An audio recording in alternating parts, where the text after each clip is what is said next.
Hasan Chowdhury novel, আপনাকে স্বাগত জানাচ্ছি পালস অফ পলিটিক্সে আমার আজকের আয়োজনে। কয়েকটি সুনির্দিষ্ট বিষয় নিয়ে কথা বলতে চাই। শুরু করতে চাই বর্তমান সময় খুব আলোচিত জাতিসংঘ সফর, বাংলাদেশের প্রতিনিধিদের এবং সেখানে রাজনৈতিক নেতাদের, তিনটি দলের রাজনৈতিক নেতারা এসেছেন এবং সেখানে আওয়ামী লীগের যে প্রতিক্রিয়া দেখা গেছে সেটি নিয়ে খুব আলোচনা সমালোচনা হচ্ছে। একজন রাজনীতিক আখতার, তাকে ডিম ছড়া হয়েছে, বেশ গালাগালি করা হয়েছে। এতে আসলে আওয়ামী লীগ কি অর্জন করলো? ধন্যবাদ আপনাকে। নিউ ইয়র্কে মার্কিন যুক্তরাষ্ট্রে কিছু প্রবাসী ক্ষুব্ধ হয়ে তাদের যে ক্ষোভের বহিঃপ্রকাশ ঘটিয়েছে একটি সুনির্দিষ্ট জঙ্গি গোষ্ঠীর প্রতিনিধির প্রতি। তারা কিন্তু এই ক্ষোভের বহিঃপ্রকাশ আমাদের যেই নিবন্ধিত দলগুলো আছে, যদি আমি বলি বিএনপি বা জামায়াতে ইসলামী, তাদের কোনো নেতৃবৃন্দের প্রতি কিন্তু কোনো ক্ষোভের বহিঃপ্রকাশ আমরা সেই অর্থে দেখিনি, কিন্তু দেখেছি একটি জঙ্গি গোষ্ঠীর প্রধানকে বা অন্যতম মুখপাত্রকে আক্রান্ত হতে নয়, আমি বলবো যে প্রতিবাদের ভাষার সেটা বহিঃপ্রকাশ তার উপর ঘটেছে।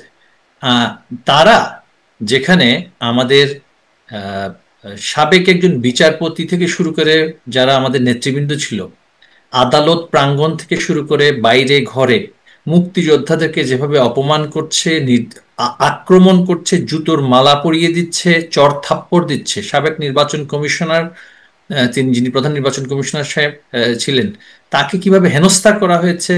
আমাদের বিচারপতি শামসুদ্দিন চৌধুরী মানিক, তাকে প্রায় হত্যা করে ফেলেছিল আদালত প্রাঙ্গণে। এই জঙ্গি গোষ্ঠীর এই সমস্ত ভয়াবহতার প্রতিফলন হিসেবে তাকে কেউ ডিম মারবে না, এটা তো অস্বাভাবিক বিষয়। আর মার্কিন যুক্তরাষ্ট্রে প্রতিবাদের ভাষা হিসেবে এটা কিন্তু, যখন আমরা দেখেছি যে ইসরায়েলি মানে গণহত্যার প্রতিবাদে যারা সেখানকার যে নাগরিক, তারাও কিন্তু এইভাবে করে অনেক সময় প্রতিবাদ করেন বা ক্ষোভ প্রকাশ করেন। এখানে কারো ফিজিক্যাল অ্যাসল্ট কারো হয়নি, এটা হচ্ছে তাদের যেই রাজনীতি, অনিবন্ধিত একটি রাজনৈতিক দল, সেটা একটা জঙ্গি গোষ্ঠী বলবো, নৈরাজ্যবাদী জঙ্গি গোষ্ঠী। এই খুনি ইউনুস তার খুনের সহযোগীদেরকে নিয়ে যখন জাতিসংঘে গেল, সেটাতে তো এই ধরনের এক্সপ্রেশনটা তো এক্সপেক্টেড। এই ধরনের কথা যখন বাংলাদেশে আপনি যে ঘটনাগুলো বলছিলেন যে হ্যাঁ আমরা দেখি আসলে যেভাবে মবের শিকার হচ্ছেন বিশিষ্ট নানান ব্যক্তিরা, তো সেটা যখন প্রশ্ন করি সরকারের ব্যক্তিদেরকে, তারা বলছেন এটা প্রেশার গ্রুপ। সাংবাদিকদের আলোচনায় তারা এটা বলে থাকেন, এটা প্রেশার গ্রুপ। তো সেটা যদি আপনারা বলছেন যে যেভাবে আসলে মবের শিকার হচ্ছেন, ওটা মব হলে এখানে যা হচ্ছে সেটি কি মব নয়? অবশ্যই না, সেটা প্রতিবাদ। বাংলাদেশে প্রতিবাদ হচ্ছে বলে তারা বলেন, কিন্তু প্রতিবাদ তো না, বিক্ষুব্ধ জনতা তো আদালতে গিয়ে মানুষ হত্যা করে না। বিক্ষুব্ধ জনতা তো, মব যেটা বলছে, বিক্ষুব্ধ জনতাতে গিয়ে পিটিয়ে যে মেরে ফেলা হচ্ছে, বিক্ষুব্ধ জনতা তো সেটা করে না, সুনির্দিষ্ট টার্গেট কিলিং করা হচ্ছে। বিক্ষুব্ধ জনতা যদি বিক্ষুব্ধই হয়ে থাকতো তাহলে তারা সেখানে আন্দোলন সংগ্রাম করতো অন্যভাবে। কিন্তু বাংলাদেশের ইতিহাসে আমরা কখনো দেখিনি। আমরাও তো বিগত 15 বছর সরকার পরিচালনা করেছি, এর মধ্যে বহুবার ডক্টর ইউনূস নিজে স্বয়ং আদালতে গিয়েছেন। মির্জা ফখরুল ইসলাম আলমগীর থেকে শুরু করে বিএনপি, জামায়াতে ইসলামীর অনেকেই আদালতে গিয়েছেন। এমনকি যুদ্ধাপরাধী হিসেবে যারা চিহ্নিত হয়েছিল এবং যাদেরকে দণ্ড দেওয়া হয়েছে, তাদের কারো প্রতি কখনো আদালত প্রাঙ্গণে বলি বা কারাগারের অভ্যন্তরে অসম্মানজনক আচরণ কারো সাথে করা হয়নি। ঘটনা ঘটেছে মাহমুদুর রহমানের উপরে। আর সেই মাহমুদুর রহমান কি পদার্থ, তিনি কি পদার্থ নাকি অপদার্থ, সেটা তো আমরা তার বর্তমান কার্যকলাপ এবং পূর্বের কার্যকলাপের মধ্যে দেখতেই পাই। তিনি যেভাবে করে ওই আমি বলবো গোয়েবলসীয় সাংবাদিকতা করেন, তার তো আসলে সাংবাদিকতা কোনো ব্যাকগ্রাউন্ড নেই। আপনার যেমন একটি সাংবাদিকতার একটা ব্যাকগ্রাউন্ড আছে, তিনি ছিলেন একটা বেসরকারি প্রতিষ্ঠান বেক্সিমকো গ্রুপের, ইনফ্যাক্ট সেখানে তিনি চাকরি করতেন ইঞ্জিনিয়ার হিসেবে। সেখানে অ্যাডভাইজার ছিলেন বিএনপি জামায়াত সরকারের সময়ে, হ্যাঁ, এবং তার পরবর্তীতে বেসরকারি একটি উপদেষ্টা হিসেবে বা অ্যাডভাইজার হিসেবে সেখানে বেগম খালেদা জিয়ার যে সরকার, সেখানে অংশীদার ছিলেন। তার তো সাংবাদিকতার কোনো অভিজ্ঞতা নেই। সুতরাং হলুদ সাংবাদিকতার জন্য যা যা করার তিনি তাই করতেন। স্বাভাবিকভাবেই তিনি যে আক্রান্ত হবেন না এই গ্যারান্টি তো কেউ। আর তিনি কিন্তু রাজধানী ঢাকায় আক্রান্ত হননি, তিনি আক্রান্ত হয়েছিলেন আরেকটি জেলা শহরে। সেখানে স্বাভাবিকভাবে রিসোর্সের সেখানে কিছু চ্যালেঞ্জ ছিল। এই একটি ঘটনা ছাড়া আপনি দেখবেন আর একটি কোনো ঘটনা পাবেন না যেখানে সাংবাদিক বলি, বুদ্ধিজীবী বলি, বিএনপি বা জামায়াতে ইসলামী সমমনার কারোর প্রতি, এমনকি এই যে গোলাম আজম সাহেব, হ্যাঁ, এবং অথবা এই যে মৌলানা সাইদি সাহেব, হ্যাঁ, তাদের প্রতিও কখনো কখনো একদিনের জন্য হলেও কিন্তু কখনো অসম্মানজনক আচরণ আমাদের সরকারের সময় হয়নি। আদালত তার নিজস্ব গতিতে চলেছে, আইন তার নিজস্ব প্রক্রিয়া চলেছে, এবং সেভাবে করে চলেছে বলেই 15 বছর আওয়ামী লীগ সরকার টিকেছে। নির্বাচন নিয়ে প্রশ্ন থাকতে পারে, সুশাসন নিয়ে প্রশ্ন থাকতে পারে, নানান বিষয় নিয়ে প্রশ্ন থাকতে পারে, মানে তারপর সেভাবে চলেছে বলে 15 বছর টিকেছে, তারপর আসলে কিভাবে চললো না বলে 15 বছর পরে আসলে পতন হলো, সেই প্রসঙ্গে একটু পরে যাই, সেটি মূল বিষয় না আলোচনার আজকে। কিন্তু ওই যে আপনি বলছিলেন যে তিনি আসলে কি পদার্থ বা অপদার্থ ছিলেন মাহমুদুর রহমান, তাহলে এরকম আসলে অপদার্থ বা হলুদ সাংবাদিক হলে তাকে ডিম মারা, এটাতে সমস্যা হয় না, এটি আসলে করা যায়? সেখানে যদি বহিঃপ্রকাশ ঘটে ক্ষোভের, ডিম কেন, মানুষ তো পাথরও তো মারতে পারত, তাই না? পাথর তো তাকে মারেনি, বা তাকে তো পাথর কেউ মারেনি। সুতরাং সে যা করেছে, একটা কর্মফল বলে একটা কথা আছে। কর্মফল কিন্তু যেটা মানে একটা মানে তো কর্মফলের যে দর্শন, সে অনুযায়ী কিন্তু আপনি যা করবেন সেটা কিন্তু একটা প্রতিফলন সেটা আপনার জীবনে হবেই। আক্তাররা যা করছে সারা বাংলাদেশে, সেটা একটি ডিম সেটা যথেষ্ট নয়। ডিমের চাইতে অনেক বেশি কিছু তাদের প্রাপ্য ছিল এবং প্রাপ্য তারা। কিন্তু আওয়ামী লীগ, আমি বারবার বলছি, আওয়ামী লীগ বাংলাদেশকে কোনো গৃহযুদ্ধপূর্ণ পরিস্থিতির মধ্যে ঠেলে দিতে চায় না। এই আজকের যে রাষ্ট্র ব্যবস্থা, আজকের যে অর্থনীতি, আজকে যেখানে আমাদের এত অভূতপূর্ব পরিবর্তন, উন্নয়ন এবং দারিদ্র্য বিমোচন থেকে শুরু করে যে সমস্ত পরিবর্তনগুলো এসেছে, এগুলো তো আওয়ামী লীগ সরকারের সময় এসেছে। তো সুতরাং আমরা কেন চাইবো বাংলাদেশটা হাইতিতে পরিণত হোক? আমরা কেন চাইবো বাংলাদেশ সোমালিয়াতে পরিণত হোক? এখন পর্যন্ত আমরা সবাই সহনশীল আচরণ করছি। আমাকে নিষিদ্ধ করে দেওয়ার পরও আমার কর্মীদেরকে, আমি যদি বলি আমি সরকারের দায়িত্বে ছিলাম, কোনো যদি দুর্নীতি করে থাকি আমি করেছি, কোনো যদি সহিংস ঘটনায় প্রশাসনকে নির্দেশনা দেওয়ার জায়গায় যদি সেখানে যদি অবিচারমূলক কোনো সিদ্ধান্ত, সেটা আমি দিয়েছি, সরকার দিয়েছে, বা সরকারের সাথে যারা সম্পৃক্ত ছিল। আমার পঞ্চগড় জেলা আওয়ামী লীগের সাধারণ সম্পাদকের সেখানে কোনো রোল ছিল না, বা আমার তেতুলিয়া একদম নিঃসন্দেহে যেভাবে ঘরে ঘরে হামলা বা হচ্ছে, সেটি খুবই নিন্দনীয় বিষয়, সেটি ঠেকানো যাচ্ছে না, এটার সমালোচনা জারি রাখতেই হবে। এটা আপনি মোটা দাগে খুবই দ্রুতভাবে বলে দিলে চলবে। কারণ আমি আসলে পরের প্রশ্ন একটু যেতে চাই। আপনি বলছিলেন যে এই যে মানে ওটি হচ্ছে কর্মফল। এখন মজার ব্যাপার কি জানেন, এখন এটি বলা হচ্ছে যে এটি আওয়ামী লীগের কর্মফল, তারা যা করেছে সেটির কর্মফল। দেখুন, আপনি আসলে যেভাবে আমার মানে কথা শেষ হওয়ার মধ্যে যদি আবার প্রশ্ন করে ফেলেন, আমার পক্ষে আসলে মানে কথার উত্তরটা যথাযথভাবে দেওয়া সম্ভব হবে না। আমার কথা সম্পূর্ণ হলে আপনি প্রশ্নটা করলে সেটা ভালো হবে, তাহলে পরিষ্কার হবে আমার যে বক্তব্যটা। একটু স্লো যাবেন, তাহলে আমার কথা একটু মানে সহজ হবে। কর্মফল, 15 বছর রাষ্ট্র পরিচালনা করার পরে তারপরে যদি আপনি বলেন যে যেই রাজনীতি, যেইভাবে করে নির্যাতন হত্যাযজ্ঞ চলছে 5ই আগস্টের আগে এবং তার পরবর্তীতে, সেখানে তারা যা করছে, আমরা আমাদের সরকারের সময়ে যেভাবে রাষ্ট্র পরিচালিত হয়েছিল, সমাজ পরিচালিত হয়েছিল, বিচার বিভাগ পরিচালিত হয়েছিল, প্রশাসন পরিচালিত হয়েছিল, তার 1% যদি তারা চর্চা করত, তাহলে ন্যূনতম আইনি অধিকার, বিচার পাওয়ার অধিকার আমাদের সকলের থাকতো। তারা তো ইতিমধ্যে কারাগারে যেভাবে করে জেল হত্যা করেছিল, সেখানে তো সরাসরি গুলি করে হত্যা করেছে। ইতিমধ্যে কারাগারে আমাদের বহু নেতাকর্মীকে চিকিৎসা না দিয়ে হত্যা করা হয়েছে। আমাদের সময় তো দেখাতে পারবে না তারা বিএনপি বা জামায়াতে ইসলামীর কোনো নেতৃস্থানীয় ব্যক্তি বা এমনকি কর্মী পর্যায়ের কোনো ব্যক্তিকেও কারাগারে বিনা চিকিৎসায় কেউ মারা গিয়েছে, সেটা তো কোনো দেখাতে পারবে না। সুতরাং তারা যা করছে যথাসময়ে সেটা প্রাপ্য। তারা যদিও অভিযোগ করেন, বিএনপি নেতারা অভিযোগ করেন যে বেগম খালেদা জিয়াকে কারাগারে স্লো পয়জনিং করা হয়েছে, তার যথাযথ চিকিৎসা করা হয়নি, এই অভিযোগগুলো কিন্তু করেন, আপনি শুনেছেন নিশ্চয়ই। অভিযোগ তো বাংলাদেশে অভিযোগের কোনো শেষ নেই। যারা প্রপাগান্ডা করে গোয়েবলসের একটা কথা ছিল, মিথ্যা যদি বারবার করে আপনি বলতে থাকেন তাহলে সেই মিথ্যাটা একসময় জনগণের কাছে সত্য হিসেবে সন্দেহজনকভাবে উপস্থাপিত হয় এবং গ্রহণযোগ্য হয়ে যায়।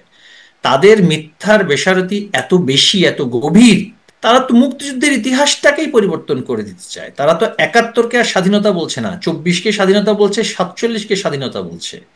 তারা বাংলাদেশের জাতির পিতাকে তো মানছে না, বুঝলাম, রাজনৈতিকভাবে তারা মানে না।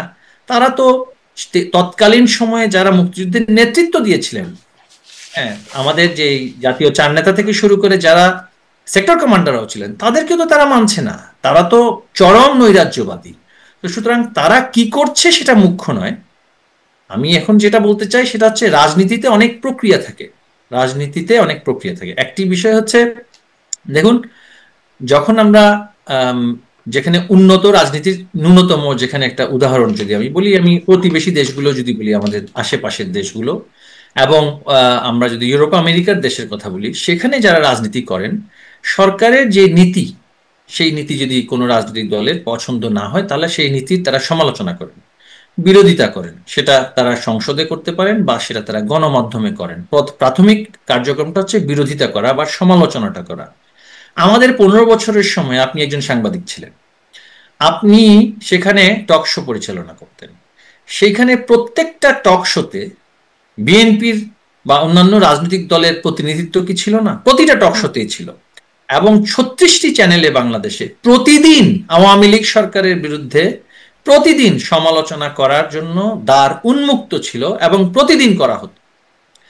হ্যাঁ, যদি বলি যে মিছিল সমাবেশ করার বিষয়ে, সেখানে আমাদের সময়ে অনেক বেশি কঠোরতা অবলম্বন করা হয়েছে। কেন হয়েছে সেটা এখন দেখুন, যে out of control situation of Dhaka city, যে যেখানে পারছে সেখানে সমাবেশ ডেকে পুরো শহরকে ব্লক করে দিচ্ছে। এই যে অরাজকতা এবং নৈরাজ্য, সেটাকে বন্ধ করতে আমরা কিন্তু নিয়ন্ত্রিতভাবে পলিটিক্যাল প্রসেশনগুলো করার ব্যাপারে সিদ্ধান্ত নিয়েছিলাম। তাও কখন? 2014 সালের পরে। 2014 সাল পর্যন্ত তো বিএনপি এবং জামাত সংসদে উপস্থিত ছিল। 2008 সালের নির্বাচনের পরে কিন্তু জামাতে ইসলামীরও কিন্তু প্রতিনিধিত্ব সংসদে ছিল। 14 সালে তারাই সিদ্ধান্ত নিল তারা নির্বাচন করবে না। আমার সাথে তাদের এই জায়গাটাতে ব্যাপক পার্থক্য আছে। আমি বলছি নির্বাচন করা আমার অধিকার, আমাকে করতে দিতে হবে। আর তারা তো নিজেরাই সজ্ঞানে সাংগঠনিকভাবে সিদ্ধান্ত নিয়ে নির্বাচন করবে না, নির্বাচনকে প্রতিহত করবে। এই একটা করে বিষয়ে আসি, তাছাড়া অনেকগুলো প্রসঙ্গ মাঝখান দিয়ে চলে যাচ্ছে, স্কিপ হয়ে যাচ্ছে। যেমন আপনি বলছেন নির্বাচন, আপনি বলছেন আপনি নির্বাচন করতে চান কিন্তু করতে দেওয়া হচ্ছে না। মোহাম্মদ আরাফাত আপনাদের নিষিদ্ধ হবার আগেই বলেছিলেন যে এই ইউনূস সরকারের অধীনে নির্বাচনে যাবেন না। সেই অবস্থাটা কি আপনাদের তাহলে ছিল না, দলীয় ছিল না? না, আপনি এখানে আমাকে তো কন্ট্রাডিক্ট করে কোনো লাভ হবে না। আপনি এটা মানে সেন্সেশনাল কন্ট্রাডিকশনের কোনো প্রয়োজন নেই। মোহাম্মদ আরাফাত যে কথা বলেছে সেটাই আমাদের দলীয় অবস্থান। আমি তো নির্বাচন করতে চাই, কিন্তু নির্বাচনটা কিভাবে হবে সেটা হচ্ছে কথা। তিনি কি বলেছেন? তিনি কি বলেছেন যে আওয়ামী লীগ নির্বাচন একেবারেই করবে না? তা তো নয়। নির্বাচন করার আগে যদি আমার কোনো সাংগঠনিক সভা বা আমার যে ডেকোরাম অনুযায়ী যে একটা আমার প্রেসিডিয়ামের একটা সভা হবে, সেই পরিস্থিতি তো আপনি রাখেননি। আপনি আওয়ামী লীগের প্রত্যেক নেতাকর্মীকে আপনি সর্বোচ্চ পর্যায়ে থেকে শুরু করে একেবারে তৃণমূলে আপনি গ্রেফতার করছেন। নির্বাচন তো অনেক দূরের কথা। স্বাভাবিক সাংগঠনিক সিদ্ধান্ত নেওয়ার যেই টেবিলে বসে আলোচনা করার যে সিদ্ধান্ত নেওয়ার যে অবকাশটা, সেই স্কোপটাকে আপনি রাখছেন? আপনি তো ঘর থেকে তুলে নিয়ে এসে মবের হাতে ছেড়ে দিচ্ছেন, মব তৈরি করছেন এবং হত্যা করছেন এবং অথবা কারাগারে নিক্ষেপ করছেন। আপনি মামলা দিচ্ছেন হাজার হাজার। এই মুহূর্তে আমার বিরুদ্ধে মামলা আছে, আমি যা দেখেছি এফআইআর আছে 160টি। তো একটা মানুষ 160টি খুন, মার্ডার কেস, হ্যাঁ, একসাথে তো করা কখনো সম্ভব নয়, তাই না? তো এই 160টি কেসের মধ্যে একটিতে আমি দেখলাম আসামি করা হয়েছে আমাদের চকবাজার ওয়ার্ডের একজন কাউন্সিলরকে, যিনি আজ থেকে প্রায় 4 বছর আগে ইন্তেকাল করেছেন। তাকেও সেখানে আসামি করা হয়েছে। এই যে মামলা বাণিজ্য শুরু করেছে বিএনপি, জামায়াতে ইসলামী এবং ইউনূসের জঙ্গি গোষ্ঠী মিলে, সেখানে নির্বাচন তো দূরের কথা, সাংগঠনিক কাজেই তো সেখানে করার অবকাশ নেই। সেই ক্ষেত্রে যখন আপনি এই ধরনের এক্সট্রিম অথরাইটেরিয়ান অ্যাকশনের দিকে যাবেন, ব্যাপক আপনার নিয়ন্ত্রণের দিকে যাবেন একটি বিশাল রাজনৈতিক দলের সংগঠনের প্রতি, সেটার পরিণতি কিন্তু ভালো হয় না। আমরা যদি বলি যে আমাদের সময়ে জামায়াতে ইসলামীকে ব্যান করা হয়েছে কিন্তু প্রশাসনিকভাবে 3রা আগস্ট। তার আগে আদালতে মামলাটা কিন্তু চলমান ছিল, কিন্তু তাদের কার্যালয় ছিল, তাদের কার্যালয়ে তাদের সভা হতো, তাদের মিছিল মিটিং এর ক্ষেত্রে যেহেতু তারা কিছু সুনির্দিষ্ট আক্রমণ করেছিল, সাইদি সাহেবকে যখন বলা হলো যে চাঁদে দেখা গিয়েছে, সেটাকে ইস্যু করে সারা দেশব্যাপী যে ভয়াবহ অরাজকতা করেছে, তার পরবর্তীতে তাদের কার্যক্রমে কিছুটা নিয়ন্ত্রণ প্রতিষ্ঠা করা হয়েছে। কিন্তু জামায়াত ইসলামীর আমির থেকে শুরু করে এই যে পরোয়ার সাহেব, তারা তো কার্যালয়ে বসে সভা করতে পেরেছেন, তারা প্রশাসনের সাথে কথা বলতে পেরেছেন। কিন্তু আমরা প্রায়দিনই খবর পেতাম গোপন বৈঠক করার সময় তাদেরকে তুলে নিয়ে আসা হচ্ছে বা গ্রেপ্তার করানো হচ্ছে। আসলে কি যে গোপন বৈঠক হতো সেটা বুঝতাম না, একসাথে কতজন মানুষ মিলে বসলেই একটা গ্রেপ্তারের বিষয় আসতো। তাদেরকে তো কখনো সেই কোনো সভার জন্য, সভা করার জন্য কোনো তো মামলা দেওয়া হয়নি। তাদের তাদের আলোচনা ছিল আমাকে করতে দেওয়া হয়নি, কিন্তু তাদের তো কার্যালয়টা তো কখনো ব্যবহার করতে পেরেছে। তারা বিএনপির যে কার্যালয়, তারা তো সার্বক্ষণিক সেটা ব্যবহার করতে পেরেছে। 28 অক্টোবর তো বিএনপি তো সেখানে মিছিলও করতে পেরেছে, এবং সেখানে অনুমতিও দেওয়া হয়েছে মিছিল করার জন্য, সভা সমাবেশ করার জন্য, তাই না? তো আমরা যখন 2009 সালে রাষ্ট্রীয় দায়িত্বে আসলাম, বিএনপি বা জামায়াত ইসলামীর সভা সমাবেশ বাংলাদেশে কি পরিমাণে হয়েছিল, এবং সেখানে তারা 6টি সিটি কর্পোরেশনে বিজয়ী হয়েছিল, মেয়র হয়েছিল, তাই না? তো সুতরাং আমাদের সরকারের সময়ে ডাকসু নির্বাচন হয়, সেই ডাকসু নির্বাচনে ভিপি নির্বাচিত হয়েছিল, ভিপি এই যে নূর, তাই না? তো সেই ক্ষেত্রে সরকার যদি সবকিছুই, আমাদের আওয়ামী লীগ সরকার যদি সবকিছুই কুক্ষিগত করে ফেলতো, তাহলে তো ঢাকা ব্যাংক থাকতো না, বা বাংলাভিশন টেলিভিশন চ্যানেলও থাকতো না, এনটিভিও থাকতো না, তাই না? তাদের ব্যবসা বাণিজ্য, অর্থনৈতিক কার্যক্রম দেশের স্বার্থে, জনগণের স্বার্থে, কর্মসংস্থানের স্বার্থে, অর্থনীতির স্বার্থে, আমরা তো কখনোই সেগুলোতে নিয়মের বাইরে গিয়ে কোন ধরনের যে বিষয়টি বলা হয় যে আপনারা তো গণ অভ্যুত্থানে মানে আপনাদের পতন হয়েছে, অতএব আপনাদের সাথে ট্রিটমেন্টটা কি আর ওই রকম হবে? আমাদের কোনো গণ অভ্যুত্থান হয়নি।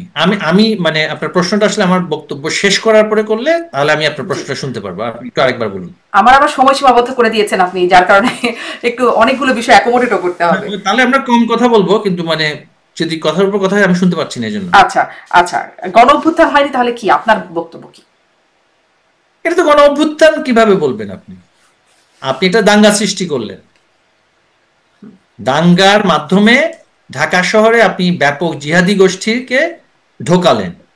ইউনূস তো নিজেই স্বীকার করেছে, এই যে তথাকথিত শান্তি পুরস্কারধারী ইউনূস নিজেই স্বীকার করেছে, ইট ওয়াজ মেটিকুলাসলি ডিজাইন। কে ঢোকালো জিহাদি গোষ্ঠীকে? জিহাদি গোষ্ঠীকে সেটা ভাড়া করে কাদেরকে নিয়ে আসা হয়েছে, সেটা তো আমরা যখন তৎকালীন সময়ে সরকারের অবস্থা, সেখানে থেকে আমাদেরকে সেটা সংস্থাগুলো বলছিল যে এই স্পেশালি ট্রেন্ড স্নাইপার আনা হয়েছে ঢাকা শহরে, সুনির্দিষ্টভাবে ক্লিনিক্যালি টার্গেট করে মানুষ হত্যা করার জন্য। তারপরে এই যে পরিকল্পিতভাবে আপনার যেই স্থাপনাগুলোতে আক্রমণ, পরিকল্পিতভাবে বিশ্ববিদ্যালয়গুলোর সামনে গিয়ে যেভাবে আক্রমণ করা হচ্ছে, সোশ্যাল মিডিয়াকে ব্যবহার, আবার বলুন, পরিকল্পনাটা কাদের? পরিকল্পনা তো ইউনূস নিজেই বলেছে, হি হ্যাড এ টিম। সেই টিমের সাথে কারা কাজ করেছে সেটা তো আমার পক্ষে এই মুহূর্তে বলা সম্ভব না, কিন্তু যারা বিশ্লেষক তারা প্রতিনিয়ত বলছেন, এমনকি আমেরিকাতে প্রফেসর জেফরি স্যাক্সও বলেছেন বিভিন্ন দেশ থেকে অর্থ এসেছে রেজিম চেঞ্জের জন্য। রেজিম চেঞ্জ অপারেশন যখন কেউ করে, সেই রেজিম চেঞ্জটা কিভাবে করে সেটা তো আমরা দেখেছি নানান দেশে। ইউক্রেনে আমরা দেখিনি, মেইডান রেভলিউশন বলা হয়ে থাকে। এবং মার্কিন প্রেসিডেন্ট ডোনাল্ড ট্রাম্প তিনি দায়িত্ব গ্রহণ করে বললেন বাংলাদেশ একটা ভুইফোর এনজিও কে $24 মিলিয়ন এক বছরে দেওয়া হয়েছে, সেখানে 3 জন লোক কাজ করে। এই $24 মিলিয়ন কাদের কাছে গিয়েছে? এই যে অর্থগুলো বিদেশ থেকে আনা হয়েছে, দেশ থেকে আনা হয়েছে, এবং হঠাৎ করে রাতারাতি পাকিস্তান সেনাবাহিনীর যেই বাংলাদেশে আসা যাওয়া, পাকিস্তানের সাথে যে ভয়াবহ নতুন করে একেবারে অভূতপূর্ব নতুন সম্পর্ক তারা স্থাপন করতেছে, যার সাথে আমার কোনো ট্রেডও নেই, সেই অর্থে যোগাযোগও মানে commercial relationship is very expensive, কারণ পাকিস্তান তো পুরো ভারতবর্ষ ক্রস করে সেখানে আসতে হয়। এখানে আমাদের কাছে তথ্য আছে সেখানে আইএসআই ইনভলভ ছিল, সেখানে অন্যান্য বিদেশি সংস্থা ইনভলভ ছিল। এগুলো তো পরিষ্কার হয়ে গিয়েছে এখন, কিভাবে সমকামীদের সংগঠন থেকে শুরু করে একেবারে উগ্র মৌলবাদী সংগঠন সবাইকে কিভাবে আর্থিকভাবে ম্যানেজ করে নামানো হয়েছে সেটা তো আমরা দেখেছি। এই একই কাজ কিন্তু আগেও করার চেষ্টা করা হয়েছিল, কিন্তু আমাদের পরিকল্পনার কারণে নেতৃত্বের সেই দক্ষতা বা সেইভাবে করে প্রশাসনের যেই মানে কার্যক্রম, যারা নেতৃত্বে ছিলেন প্রশাসনের, তাদের দক্ষতার কারণে এই সকল ষড়যন্ত্র আগে তারা বাস্তবায়ন করতে পরে পারেনি। আসলে কোথাও দক্ষতার ঘাটতি ঘটলো। এক্সট্রিম ডান এক্সট্রিম বাম মানে সবাই মিলেমিশে, একদম উগ্র ডানপন্থী এবং সমকামীদের সংগঠন সবাই মিলেমিশে গেল, কিন্তু আপনারা বিষয়টা ডিল করতে পারেন না। মানে আপনাদের শক্তি তখন কোথায় ছিল? আমি আসলে এদিকে খুব বেশি যেতে চাই না, এটা পুরনো আলোচনা, আপনিও হয়তো বিভিন্ন জায়গায় করেছেন, তারপরে যেহেতু বলছেন একটু শুনি। দেখুন, আমাদের শক্তি, আমাদের একটা অবস্থান ছিল যে আমরা রক্তপাত যেভাবে করে বাড়ছে, যেভাবে করে ক্লিনিক্যাল কিলিং চলছে, সেটা আমরা আরো বাড়ুক সেটা আমরা চাইনি। আমরা কিন্তু সাংগঠনিকভাবে যদি সেখানে সশস্ত্র অবস্থানও নিতাম বৈধ অস্ত্র নিয়ে, তাহলে কিন্তু পরিস্থিতি হয়তোবা আমাদের এই যে আজকের যে এইভাবে করে সরকার উৎখাত তারা করেছে সেটা তারা করতে পারতো না। এখানে অনেক আভ্যন্তরীণ ষড়যন্ত্র হয়েছে। সেখানে সম্পূর্ণ দায়িত্ব যখন নির্দিষ্ট বাহিনীদের হাতে দিয়ে আমাদের দলকে বলা হলো যে সাংগঠনিকভাবে তারা মাঠ ছেড়ে দিক, সেই ধরনের কিছু সিদ্ধান্তের কারণে আমাদের রক্তপাত বন্ধ বা রক্তপাত না হোক সেই ধরনের আমাদের যে চিন্তা ছিল সেটার কারণেও হোক বা ষড়যন্ত্রের কারণে হোক, সেটা আমি ওই আলোচনায় যাচ্ছি না। তবে কিছুদিন আগে আপনি দেখেছেন যে এই যে ভিপি নূর, হ্যাঁ, তিনি নিজেই বলেছেন যে নানান এমবেসিতে গিয়ে যখন তিনি আলোচনা করেছেন, এটা আমি আমার কথা না, এটা কোনো আর্টিফিশিয়াল ইন্টেলিজেন্স দিয়ে ইন্টারভিউ দেওয়ার কথা না, তাদেরকে নানানভাবে ফান্ডিং করা হতো সরকার বিরোধী কার্যক্রমের জন্য। ইউএসএইড এর ফান্ডিং গুলো কোথায় যেত সেটা আমরা দেখেছি। দেখুন, যখন গ্রিন বিলের ব্যাপক ইনভেস্টমেন্ট আসে রেজিম চেঞ্জের জন্য, তখন পৃথিবীর যে কোনো সরকারের পক্ষেই সেটাকে ম্যানেজ করা খুব কঠিন হয়ে দাঁড়ায়। ঠিক আমার প্রশ্নটা কিন্তু এখানেই ছিল জনাব নওফেল, আমার প্রশ্নটা কিন্তু এখানেই যে আপনাদের বিরুদ্ধে কেন এই ডান বাম মানে একদমই তারা ডিফারেন্ট আইডিওলজি, সবকিছুতে ডিফারেন্ট, কিন্তু তারা এক হয়ে গেল, এম্বাসি গুলো লেগে গেল, এমনকি দেশের মানুষকেও নিয়ে রাস্তায় নামিয়ে ফেললো। রেজিম চেঞ্জের সিদ্ধান্ত যখন, আমি বলি রেজিম চেঞ্জের সিদ্ধান্ত যখন ডিপ স্টেট বিভিন্ন দেশের গোয়েন্দা সংস্থারা মিলে, বিশেষ করে মানে এটা বলতে এখন দ্বিধা নেই যে পশ্চিমা দেশগুলোর যে সংস্থাগুলো ছিল, তারা তাদের সাথে একটা কূটনৈতিক পর্যায়ে যেভাবে আমাদের সম্পর্ক হানি হয়েছে সেটার তো একটা রিপার্কেশন হবেই, এবং সেই রিপার্কেশনটা তারা করেছে। এবং সেক্ষেত্রে আপনি বলতে পারেন যে এটাকে আমাদের কূটনৈতিক ব্যর্থতার ফসল কিনা, কারণ একটা পর্যায়ে কিন্তু 2014 সালের নির্বাচনের পরে মার্কিন যুক্তরাষ্ট্রও কিন্তু মানে জামায়াতে ইসলামী বা বিএনপির যে সহিংস আন্দোলনকে তারা কিন্তু সমালোচনা করেছে, এবং তারা বলেছে যে this people are not fit to run the government, তাই না? পরবর্তীতে নানান ঘটনা প্রবাহের কারণে মার্কিন যুক্তরাষ্ট্র বলি বা পশ্চিমা বিশ্বের যারা আছে তাদের সাথে কিছুটা দূরত্ব যদি বলি আমি, আবার পাশাপাশি ডক্টর ইউনূসের যে বিশাল যে পুঁজি বিনিয়োগ করা আছে ইউরোপিয়ান ইউনিয়ন এবং মার্কিন যুক্তরাষ্ট্রে, সেগুলোর তো ডিভিডেন্ড সে পাবেই, এবং সেখানে কিন্তু পরিকল্পিতভাবে এই কাজগুলো হয়েছে। পূর্বের আলোচনায় আমি এই মুহূর্তে গিয়ে সময় নষ্ট করতে চাই না, আমি সামনের দিকে এগোতে চাই, এবং আমার মনে হয় আমাদের আপনার যারা দর্শক আছেন তারাও সামনের দিকের আলোচনাটাই শুনতে। সামনের দিকে আলোচনায় একটু যাই তাহলে। আপনি বলছিলেন একটু আগে যে আপনাদের গৃহযুদ্ধে যাওয়ার প্ল্যান নাই, আপনারা আসলে সহিংসতার দিকে এখনো পর্যন্ত যাওয়ার প্ল্যান নাই, তাহলে আপনাদের প্ল্যানটা আসলে কি রকম? সম্প্রতি মানে বেশ কদিন আগেই দেখছিলাম যে আওয়ামী লীগের অফিসিয়াল যে ফেসবুক পেজ, সেখানে শেখ হাসিনার একটি বক্তব্য সম্বলিত একটি ফটো কার্ড, যে আমি আসছি আবার আসছি, তোমাদের যার যা ক্ষয়ক্ষতি হয়েছে তোমরা ভুলে যাও, আমরা প্রতিহিংসা রাজনীতি করতে চাই না, এরকম একটি ফটো কার্ড দেখলাম। তারপরে আবার একটা ভার্চুয়াল বক্তব্য, তার আগেও এরকম বক্তব্য, ভার্চুয়াল বক্তব্যটা এরকম যে কবে ক্ষমতায় যাব বা যাবেন, কবে প্রতিশোধ নেওয়া হবে তার ঠিক নাই, এখন যখন যেখানে দেখা হবে সেখানেই ব্যবস্থা নিতে হবে, মনে রাখবা গেরিলা যুদ্ধের মাধ্যমে দেশ স্বাধীন হয়েছে, এখন সেই পথই ধরতে হবে। আসলে কোনটা আপনাদের অবস্থান? প্রতিশোধের রাজনীতি নয় নাকি প্রতিশোধেরই রাজনীতি? দেখুন, রাজনৈতিক কর্মসূচি, আমি আবারও ওই আগে যেটা একটা সূত্রপাত করেছিলাম, রাজনৈতিক কর্মসূচির 3টা পর্যায় থাকে। একটা হচ্ছে অ্যাডভোকেসি এবং পলিসি ক্রিটিসিজম, পলিসি অপোজিশন। নীতি নির্ধারণী পর্যায়ে আমি যখন আমার একটা সরকারের কোনো সিদ্ধান্ত আমার ভাল লাগবে না বা সেটা সমালোচনা করার জন্য আমি সেটা গণমাধ্যমের মাধ্যমে সমালোচনা করব, আমি সেটা রাজপথে দাঁড়িয়ে সমালোচনা করতে পারি, প্রেস ব্রিফিং এর মাধ্যমে, প্রেস কনফারেন্সের মাধ্যমে, সেমিনারের মাধ্যমে, বা কোনো পার্লামেন্টে গিয়ে আমরা সেটা সমালোচনা করতে পারি। এটা হচ্ছে একটা সুস্থ স্বাভাবিক রাজনৈতিক সমাজের একটি প্রক্রিয়া। দ্বিতীয় প্রক্রিয়াটা হচ্ছে যখন আমি দেখব যে আমার যে সমালোচনা তারপরেও জনগণের যে ইচ্ছা তার বিরুদ্ধে সরকারের নীতি বা সরকারের কর্মসূচি বা কর্মকৌশল যারা সরকারে বসে আছে তারা সেটা শুনছে না, তখন সেই পরবর্তী ধাপটা আসে হচ্ছে প্রতিবাদ। প্রাথমিক প্রতিবাদ পর্যায়ে আমরা কি করি? আমরা সমাবেশ করি, আমরা মিছিল করি, বা আমরা সেই প্রতিবাদের ভাষাটাকে স্লোগানের আকারে দিয়ে জনগণকে আমরা সেটা বোঝানোর চেষ্টা করি, তাদের মধ্যে সেই মানে অ্যাওয়ারনেসটা, সেটা সচেতনতাটা এনে তাদের মাধ্যমে কর্মসূচিগুলোকে আরো বৃহৎ আকারে করে সরকারকে বার্তা দিতে চাই যে তোমার কাজগুলো সঠিক হচ্ছে না, তোমার রাষ্ট্র পরিচালনা যথাযথ নয়, তাই না? এটা হচ্ছে দ্বিতীয় ধাপ। এই দ্বিতীয় ধাপ এবং প্রথম ধাপ যদি আপনি একেবারেই করতে না দেন, নীতি সমালোচনা যদি বলি, পলিসি ক্রিটিসিজম, সেটা গণমাধ্যমের মাধ্যমে আপনি আমাকে করতে দিচ্ছেন না, আপনি আমার কোনো সংবাদ প্রকাশ করতে দিচ্ছেন না, আপনি আমার সাংগঠনিক কার্যক্রম নিষিদ্ধ করে রেখেছেন, এই যে খুনি সরকার, আবার আমার কোনো সংবাদ প্রচার করতেও দেবেন না, তাহলে আমাকে আপনি বললেন, ডেজিগনেট করলেন টেররিস্ট অর্গানাইজেশন হিসেবে, তাই না? পরবর্তী যে কাজটি, যে প্রতিবাদের যে কার্যক্রমগুলো, সভা সমাবেশ মিছিল করা, সেটা তো আমার করার প্রশ্নই আসে না, কারণ আপনি আমাকে তো কথাই বলতে দিচ্ছেন না। যখন আপনি কথাই বলতে দেবেন না, যখন আপনি দাঁড়াতেও দেবেন না, তৃতীয় পর্যায়ে আসে কিন্তু সংগ্রাম। হ্যাঁ, সংগ্রামের পর্যায়ে গিয়ে সংগ্রামটা কি হয়? সংগ্রামটা হয় প্রাথমিকভাবে ওই যে আন্দোলন সংগ্রাম বা নীতি সমালোচনার বিষয়টা জোরালোভাবে রাজপথে সেটাকে নিয়ে আসা এবং ক্ষোভের বহিঃপ্রকাশ ঘটানো, সেটা হচ্ছে সংগ্রাম।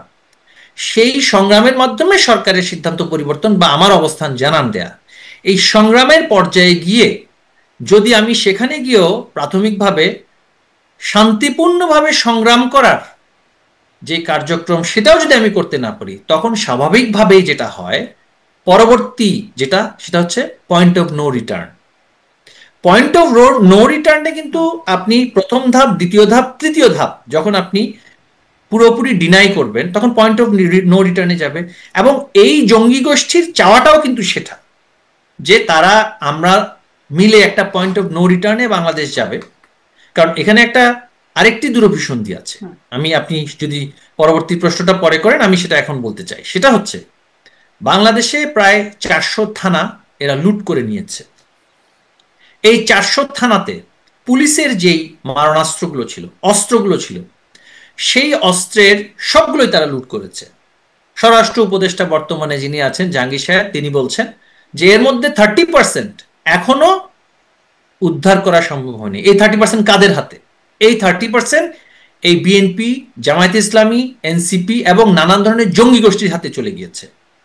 পাশাপাশি 5 তারিখের পরে বহু জঙ্গিকে জামিন দিয়ে এবং কারাগার ভেঙে কিন্তু সমাজে ছেড়ে দেওয়া হয়েছে, জঙ্গি এবং ধর্ষক, যার ফলশ্রুতিতে বাংলাদেশে নারী নির্যাতন এবং ধর্ষণের সংখ্যা ব্যাপক হারে বেড়ে গিয়েছে। যারা ধর্ষণের মামলার আসামি তাদেরকেও ছেড়ে দেওয়া হয়েছে। এমনকি বুয়েটে আবরার ফাহাদ হত্যা মামলার আমাদের সময়ে গ্রেফতার করা, দণ্ড দেওয়া আসামিকে জামায়াত ইসলামীর আইনজীবী শিশির মনির সাহেব সেখানে গিয়ে তাকে ছাড়িয়ে নিয়েছেন, জামিনের ব্যবস্থা করে দিচ্ছেন। এবং জামিন ব্যবসা করে আসিফ নজরুল শত শত কোটি টাকা রাতারাতি কামিয়ে নিয়েছে। বড় বড় টেররদেরকে তারা সমাজে উন্মুক্ত করে দিয়েছে। কেন করে দিয়েছে? কারণ তারা অ্যান্টিসিপেট করছে, তাদের একটা চাওয়া হচ্ছে বাংলাদেশে একটা সংঘাতপূর্ণ সহিংসতা শুরু হোক। সেখানে তারা অন্যান্য যে সমস্ত স্টেক হোল্ডার আছে, বাংলাদেশকে অস্থিতিশীল করার জন্য যারা চায় পরিকল্পিতভাবে এই আঞ্চলিক স্থিতিশীলতা বিনষ্ট করে এখানে আরেকটি আফগানিস্তান তৈরি করা, আরেকটি ওয়ার থিয়েটার তৈরি করা। আপনি দেখেছেন যে গোপনে কিভাবে ভিন্ন দেশের সেনাবাহিনী এখানে এসে, বিমান বাহিনী এসে মহড়া দিচ্ছে, আমরা কেউই জানি না। সেন্ট মার্টিন এখনো পর্যন্ত কিন্তু বন্ধ। এই বিশাল অস্ত্রের যে ভান্ডার, সেটা কাদের কাছে আছে? আওয়ামী লীগের নেতাকর্মীদের কাছে তো সে অস্ত্র নেই। 30% পুলিশের অস্ত্র কিন্তু এখনো হাতে হাতে রয়ে গিয়েছে। এর পাশাপাশি থানাগুলোতে কিন্তু আইনি এবং বেআইনি অস্ত্র মজুদ করে রাখা ছিল। বেআইনিগুলো এভিডেন্স আকারে, সাক্ষ্য আকারে ছিল, এবং অনেক লাইসেন্স করা অস্ত্র সেখানে রক্ষিত ছিল। মানুষ যারা লাইসেন্স করেছে তারা অনেক সময় থানায় গিয়ে অস্ত্রটা রেখে আসে নিরাপত্তার স্বার্থে। সেগুলো কিন্তু সবগুলোই মিসিং। তারপরে এসএসএফ প্রধানমন্ত্রীর তৎকালীন সময়ে যে স্পেশাল সিকিউরিটি ফোর্স, তার যে অস্ত্রের ভল্ট ছিল, সেখানে উজি মেশিন গান থেকে শুরু করে সেমি অটোমেটিক রাইফেলস গুলো ছিল, সেগুলো একটা বিশাল অংশ মিসিং। এখন অস্ত্র এমন ভাবে এদের হাতে আছে, তারা নির্বাচনমুখী নয়, আসলে নির্বাচনটা একটা ফ্যাসাদ তৈরি করছে। নির্বাচনটাকে কেন্দ্র করে হয় নির্বাচনটাকে সংগঠিত করে, অথবা নির্বাচনের আগে বা পরে তারা প্রত্যাশা তাদের যে একটা ভয়াবহ সংঘর্ষপূর্ণ অবস্থা সৃষ্টি হবে, যেটা তারা বলছে যে ফাইনাল সলিউশন তাদের। তারা যে বলছে যে নিশ্চিহ্ন করবে, এই নিশ্চিহ্ন করার জন্য তারা একটা ফাইনাল সলিউশন চায়। ওই যে হিটলার যেভাবে করে সিদ্ধান্ত নিয়েছিল যে জিউদেরকে, ইহুদিদেরকে যে নিশ্চিহ্ন করবে বা অন্যান্য মাইনরিটি থেকে নিশ্চিহ্ন করবে, এরা এই পরিকল্পনা নিয়ে আগাচ্ছে, কারণ এরা বাই প্রফেশন জঙ্গি মানসিকতা বহন করে, নৈরাজ্যবাদী, অ্যানার্কিস্ট। হ্যাঁ, এবং সামনে শুধুমাত্র কয়েকজনকে রেখেছে, আপনি দেখেছেন তাদের। তাহলে আপনারা এই পরিস্থিতিতে কি পরিকল্পনায় সামনে আগাবেন? আমার প্রশ্নটা সেটা ছিল। আপনি যখন দেয়ালে যখন পিঠ থেকে যায়, সংগ্রামের তো সেই ধাপে গিয়ে আপনাকে যদি ইটটি মারে, আপনাকে পাটকেলটা মারার জন্য তো প্রস্তুতি নিতে হবে, তাই না?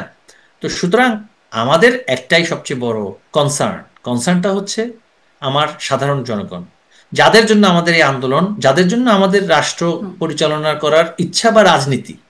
তো সেক্ষেত্রে মানুষের জীবন যাত্রার যে উন্নয়ন আমরা করেছি, আমি কি তাদেরকে একটি গৃহযুদ্ধপূর্ণ পরিস্থিতির মধ্যে ঠেলে দিয়ে তাদেরকে আরো দরিদ্র করা বা আরো বেশি দেশের ক্ষতি করা, কি সেটা আমি কি করতে পারবো?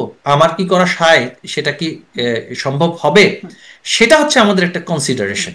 আওয়ামী লীগ যদি চায়, সেটাই আমি বলছি, কি করব সেটার রাজনৈতিক প্রক্রিয়া চলমান, রাজনৈতিক আলোচনা, রাজনৈতিক কৌশল সেটা কিন্তু আমাদের চলমান আছে। আমরা আমাদের মতো করে প্রস্তুতি নিচ্ছি। সবসময় যে সহিংস আন্দোলনের মাধ্যমে যে লক্ষ্য বাস্তবায়িত হবে তা নয়, আবার সহিংসতা ব্যতীত যে সংগ্রামও যে সফল হয় তাও নয়। কোন ধরনের সহিংসতা খুব স্পষ্ট হতে পারছে না। তাহলে কি মাননীয় সাবেক প্রধানমন্ত্রী, আমাদের মেথড আপনাকে এখানে আমি আপনাকে এখানে বলবো না আমাদের মেথড, তাই না? তাহলে সেই যে সাবেক প্রধানমন্ত্রীর যে বক্তব্য, আওয়ামী লীগ নেত্রীর যে বক্তব্য যে গেরিলা যুদ্ধের মাধ্যমে দেশ স্বাধীন হয়েছে, এখনো সেই প্রস্তুতি বা সেভাবে সেদিকেই যেতে হবে, এটি কি আপনারা কিভাবে নিচ্ছেন? এই বক্তব্যটা কি আসলে নির্দেশনা হিসেবে নিচ্ছেন নাকি মানে কি? দেখুন, একটি হচ্ছে আমাদের মোটা দাগের নির্দেশনা। গেরিলা যুদ্ধ তো শুধুমাত্র অস্ত্র দিয়ে হয় না, সেটারও অনেক কৌশল থাকে। মহাত্মা গান্ধী ভারতে অহিংস আন্দোলন করেছিলেন, অসহযোগ আন্দোলন করেছিলেন, তাই না? কিন্তু এই অসহযোগ আন্দোলনের ভেতরে অনেক সহিংসতাও ছিল। নেতাজি সুভাষচন্দ্র বোস বা অন্যান্য যারা স্বাধীনতা আন্দোলন করেছিল তৎকালীন সময়, তারা যদি সেখানে সংগ্রামটাকে সেই অর্থে সহিংস না করত, সেই অহিংস অসহযোগ আন্দোলন কিন্তু সফল হতো না। আমার মূল আন্দোলন হচ্ছে অহিংস, কিন্তু সংগ্রামের নানান কৌশলের পর্যায়ে গিয়ে যদি সেখানে সহিংসতাটাকেই বেছে নিতে হয় বা সেটাকেও প্রতিহত করতে হয়, সহিংসতাকে প্রতিহত করতে হলে তো আপনাকে আত্মরক্ষা করতে হবে। আত্মরক্ষার জন্য আপনাকে যা করার সেটাও করতে হবে। আওয়ামী লীগের সে অভিজ্ঞতাটা আছে। আমি মনে করিয়ে দিতে চাই, এই যে ফেব্রুয়ারি মাসের নির্বাচনের কথা তারা বলছে, বেগম খালেদা জিয়া 96 সালে 15ই ফেব্রুয়ারি নির্বাচন করেছিল। সেই নির্বাচনে আওয়ামী লীগ এর নেতৃত্বে জামায়াতে ইসলামী, জাতীয় পার্টি, কমিউনিস্ট পার্টি, সকল রাজনৈতিক দল যে অসহযোগ আন্দোলন করেছিল, সেই অসহযোগ আন্দোলনের মাথায় বেগম খালেদা জিয়া সংসদে তড়িঘড়ি করে আইন পাশ করে ক্ষমতা ছেড়ে দিয়ে জুন মাসে আবার নির্বাচন দিতে তিনি বাধ্য হয়েছিলেন, তাই না? কিন্তু তখন মব সন্ত্রাস করা হয়নি, তখন জিয়াউর রহমানের কবরে ভাঙচুর বা আগুনও দেওয়া হয়নি, তখন সারা বাংলাদেশে বিএনপির নেতা কর্মীদেরকে বাড়িতে বাড়িতে গিয়ে হত্যা, ধর্ষণ, খুন, রাহাজানি, তাদের ব্যবসা বাণিজ্য ধ্বংস করে দেওয়া হয়নি। আন্দোলন হয়েছে, সহিংসতা সেখানে ছিল, প্রাণহানির সংখ্যাও কিন্তু এত বেশি ছিল না। ওই যে আপনি বলছিলেন না, প্রথম ধাপ, দ্বিতীয় ধাপ, তৃতীয় ধাপ, মানে এর কোনো একটা ধাপে তার মানে বেগম জিয়া রাজি হয়ে গেলেন। কিন্তু আপনাদের ক্ষেত্রে যদি বলি, এর কোনো ধাপে কিন্তু তিনি রাজি হননি। তিনি যখন আন্দোলনটি এমন পর্যায়ে গিয়ে পৌঁছালো, প্রশাসন তার বিরুদ্ধে চলে গেলেন, সেখানে জনতার মঞ্চ হলো এখানে, এবং সেখানে মানে চট্টগ্রাম বন্দরে, আমরা চট্টগ্রাম অঞ্চলে তখন সেখানে এমন আন্দোলন করেছি যে বন্দর আমদানি রপ্তানি বন্ধ হয়ে গেল। এবং এই যে পরিস্থিতিটা, সেখানে আমদানি রপ্তানি বন্ধ করতে কিন্তু আপনার হত্যাযজ্ঞ করতে হয় না, এগুলো কিছু কৌশল আছে। সব কৌশল এখানে আলোচনাযোগ্য নয়, তাই না? আমাদের কিন্তু আন্দোলন করার কৌশলটা আমরা সেটা নিরূপণ করেছি, যথাসময়ে সেটা আমরা বাস্তবায়ন করব, সেটা আমি আলোচনার একটু বিষয় এই নয়, প্রসঙ্গেও যাই আমাদের যে কৌশল। তাহলে কি যারা আসলে আন্দোলন করলো, আন্দোলনে এখন সবাই বলছে, আমরা ছিলাম, বিএনপি ছিল, জামাত ছিল, বিভিন্ন বাম দলগুলো ছিল, সবাই আন্দোলনের স্টেক হোল্ডার হিসেবে দাবি করে, আহ, তাদেরও কি দেয়ালে পিঠ থেকে গিয়েছিল? মানে আপনাদের কাছে তাদের যে সেটা পৌঁছানোর উপায় কি আসলে তাদের ছিল? মানে তারা আমার নির্বাচন, একটা বলছেন সুষ্ঠু আপনি নির্বাচন তারা 96 পাচ্ছিল সালের না? কথা বলছেন? জি।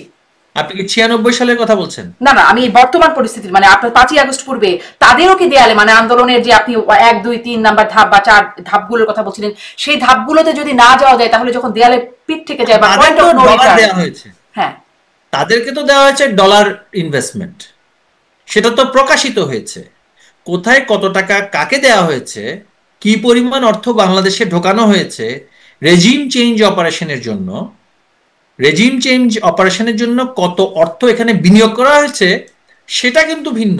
আমাদের সময় যে আন্দোলন সংগ্রাম হয়নি তা তো না, এটা তো আন্দোলন সংগ্রাম হয়নি, এটা হচ্ছে টার্গেট কিলিং, দাঙ্গা বাঁধানো হয়েছে, টার্গেট কিলিং করা হয়েছে। এবং আমি, আমার অনেক বিএনপির যারা রাজনৈতিক বন্ধুরা আছেন, তারা নিজেরাও কিন্তু হতচকিত হয়ে গিয়েছিল যে ঘটনার স্কেলে, যে এইটা কারা করছে, কিভাবে করছে। বিএনপিও কিন্তু যে রাজনৈতিক আন্দোলন পরবর্তীতে করেছে, তারাও পরিকল্পিতভাবে কি কি করেছে সেখানে তাদেরও অনেক নিয়ন্ত্রণ ছিল না।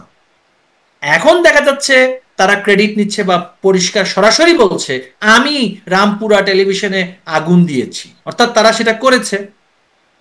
এবং সেটা করার জন্য তো একটা ইনভেস্টমেন্ট লাগে। যে কোনো আন্দোলন সংগ্রাম যারা করে, রাজনীতি যারা আমরা করছি, আমরা জানি মোবিলাইজেশন করার জন্য যে আর্থিক যোগ লাগে, যে অর্থ বিনিয়োগ করতে হয়, সেই অর্থটা তারা সেখানে নানান সোর্স থেকে তারা সেটা পেয়েছে, এবং পাওয়ার কারণেই তারা অত্যন্ত স্বল্প সময়ের মধ্যে সেটা করতে পেরেছে। এর পাশাপাশি এখন আমি যদি বলি, সবই শুধু ষড়যন্ত্র ছিল, জনগণের কোনো ক্ষোভ ছিল না, আমাদের সরকার শতভাগ একেবারে মানে সততার মূর্ত প্রতীক হিসেবে সরকারের পিয়ন থেকে শুরু করে সর্বোচ্চ পর্যায়ে সব জায়গায় সবকিছু সঠিক ছিল, সেটা তো একটা রাজনৈতিকভাবে আমি বলবো অপলাপ হবে, তাই না?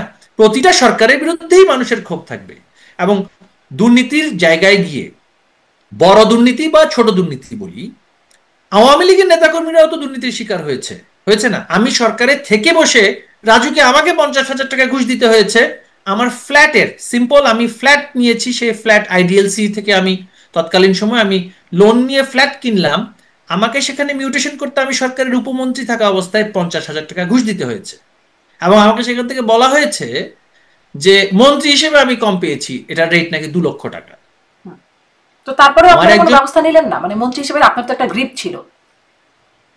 মন্ত্রী হিসেবে আমার গ্রিপ ছিল, আমি যদি তার বিরুদ্ধে ব্যবস্থা নিতে চাই তখন সে তো আমার মিউটেশনটা দেবে না, দিচ্ছে না। আমার সরকারি কর্মচারী আইনের যে প্রক্রিয়া, যে কোনো রাজনীতিবিদকে আপনি যে কোনো সময় মামলা দিয়ে কিন্তু আপনি তার বিরুদ্ধে দুর্নীতির মামলা বলেন, ক্রিমিনাল মামলা বলেন, যা ইচ্ছা তাই করতে পারবেন। কিন্তু সরকারি কর্মচারী আপনি দেখুন, বিগত আমাদের এই যে স্বাধীনতার পর থেকে এখন পর্যন্ত আমরা সরকারে যারা কর্মচারী, তাদের যেই ডিসিপ্লিনারি প্রসেস, এটা যদি ক্যাডারভুক্ত সার্ভিস বলি বা রাজুক সিটি কর্পোরেশনের কর্মচারী বলি, আমরা কতজন ব্যক্তিকে শাস্তি দিতে পেরেছি, সেটাই তো আমাদের, আমি বলবো, ব্যর্থতা। আমি যখন বেসিক পাবলিক সার্ভিস নিতে যাই, সেখানে গিয়ে বার্থ সার্টিফিকেট বা পাসপোর্ট করাতে যাচ্ছি বা মিউটেশন করাতে যাচ্ছি, সেখানে গিয়ে যে আমাকে যে মাইক্রো করাপশন, মানুষকে কিন্তু মাইক্রো করাপশন কিন্তু ইফেক্ট করে না। মানে পৃথিবীর অনেক দেশে কিন্তু ম্যাক্রো করাপশন চলছে, বড় লার্জ প্রজেক্টগুলোতে নানান ধরনের প্রফিট শেয়ারিং হচ্ছে, সেটা রাজনৈতিক দল পাচ্ছে নাকি উচ্চ পর্যায়ের আমলারা পাচ্ছে নাকি কর্পোরেট প্রতিষ্ঠান পাচ্ছে, সেটা কিন্তু আমি আলোচনায় যাচ্ছি না। সেগুলো কিন্তু মাইক্রো পর্যায়ে, ব্যক্তি পর্যায়ে আমি একজন নাগরিক হিসেবে আমাকে কিন্তু সেগুলো কিন্তু এফেক্ট করে না। আমাকে এফেক্ট করে যখন আমি আমার নাগরিক সুবিধার যে অধিকারটা যেটা আছে, আমি আমার পাসপোর্ট করতে যাব, সেখানে ভেরিফিকেশনের জন্য আমাকে যদি পয়সা দিতে হয়, আমি মন্ত্রী থাকা অবস্থায় দিতে বাধ্য হয়েছি একজনের পাসপোর্ট করার জন্য। এই সমস্ত মাইক্রো আপনি গণপূর্ত করাপশনের মন্ত্রীকে জায়গায় জানান নাই? আপনাদের তো মন্ত্রিসভার বৈঠক হইতো, আলোচনা হতো, জানান অবশ্যই নাই যেটা হয়েছে। হয়েছে? গণপূর্ত মন্ত্রী সরাসরি সেই ডেস্ক অফিসারকে ফোন করেছে, সেই ডেস্ক অফিসার তখন এমন একটি টেকনিক্যাল, সে একটা এক্সকিউজ দিল যে এটা পরিবর্তন করতে 3 মাস সময় লাগবে, কিন্তু ব্যাংকের যে অডিটিয়ার, সেই অডিটিয়ারের কারণে ব্যাংক করছিল তড়িঘড়ি। তখন ব্যাংক বলছে আপনি ক্ষমতা দেখিয়েছেন, তাই আপনি বিপদে পড়েছেন, এটা কোনো বিষয়ই না, এইটা এত টাকা দিয়ে সমাধান হয়ে যাবে, এবং ব্যাংকেই করে দিয়েছে। যারা লোন দেওয়া ব্যাংকের লোকেরাই করে দিয়েছে, এবং সেটা যেটা আমাকে বলা হচ্ছে 3 মাস সময় লাগবে রেকটিফিকেশন করতে, সেটা 24 ঘন্টার মধ্যে কাজ হয়ে গিয়েছে। এই যে স্পিড মানি দেওয়ার বিষয়টি, তাই না? তো আমরা চাপে পড়ে, আমাদের সময় অনেক মন্ত্রীও কিন্তু অভিযোগ করেছেন, কিন্তু আমরা তো এই যে wider ecosystem of government decision making, সেখানে নাগরিক তো আমিও মন্ত্রী হতে পারি, উপমন্ত্রী হতে পারি, বা সংসদ সদস্য হতে পারি, কিন্তু এক্সিকিউটিভ ফাংশনের জায়গায় তো আমার ফাংশন নেই। আমি তো I am not the executive, আমি হচ্ছে ল মেকার। ল মেকার থেকে না, আমি মন্ত্রী তো এক্সিকিউটিভ এক্সিকিউটিভ বটে না, একজন মন্ত্রী তো এক্সিকিউটিভের leader, not the executive himself, তাই না? আমরা তো পার্মানেন্ট গভর্নমেন্ট না। পার্মানেন্ট গভর্নমেন্ট হচ্ছে এই যে আমাদের যে মন্ত্রণালয়গুলো, একজন রাজনৈতিক ব্যক্তি সেটার টপে থাকেন, বাকি পুরো যে সিস্টেমটা, এটা তো পার্মানেন্ট গভর্নমেন্ট। এদেরকে তো আপনি কখনো স্যাক করতে পারবেন না। এদের যে প্রক্রিয়া, তার মানে এই যে ডিসিপ্লিনারি 15-17 বছর একটা মানে স্টেবল হলেন গভর্নমেন্ট হিসেবে, তবুও আপনারা মানে প্রশাসন ব্যবস্থার উপর আপনারা গ্রিপ নিতে পারেন নাই, বরং তারাই সেটা আপনাদেরকে পরিচালিত করতো, এরকম একটা অবস্থা। আমাদেরকে পরিচালিত করতো, সেটা আমি বলবো না। আমি বলবো তাদের যে ডিসিপ্লিনারি প্রসেস, তাদের যে অ্যাকাউন্টেবিলিটি প্রসেস, তাদের যে পারফরমেন্স ইভ্যালুয়েশন যেটা হয়, সেই ক্ষেত্রে আমাদের অবশ্যই ব্যর্থতা ছিল। কারণ আমাদের দেশে যেই পারফরমেন্স ইভ্যালুয়েশন হয়, সে যেই প্রক্রিয়ার মাধ্যম হয়, নট কতগুলো সে টার্গেট মিট করেছে তার উপরে হয় না, সে কত বিধিবিধান মেনে চলেছে তার উপরে হয়। কারণ বিধিবিধান ফ্লেক্সিবলি আপনি দেখতে পারেন, আমি যখন সরকারি ছিলাম আমি দেখতাম মন্ত্রণালয়ে সেখানে ইন্টারপ্রিটেশনের বিষয় আছে। একটি বিধান আপনি নাগরিক স্বার্থে, জনগণের স্বার্থে, জনস্বার্থে সেটা সার্ভিস দেওয়ার জন্য বিধানটা সেভাবে পড়তে পারেন। আবার আপনার যদি মানসিকতা হয় আমি দিব না সার্ভিস, তাহলে আপনি সেভাবে ইন্টারপ্রেট করতে পারেন। এই যে একটা মানসিকতা, not to serve the public interest, এটা যদি আমার মধ্যে থাকে, তখন আমি তো সেটাতে কাজ করব না, এবং সেই কাজ না করার কোনো কনসিকুয়েন্স তো আমরা তৈরি করতে পারিনি।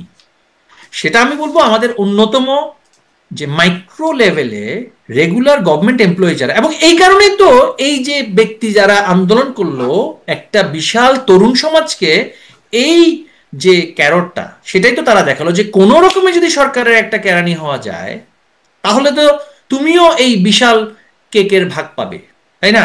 এই কেকের ভাগ দেওয়ার জন্যই তো তারা উত্তেজিত করলো যে আমাদের তরুণ সমাজকে, যে ইউ অলসো আর এন্টাইটেলড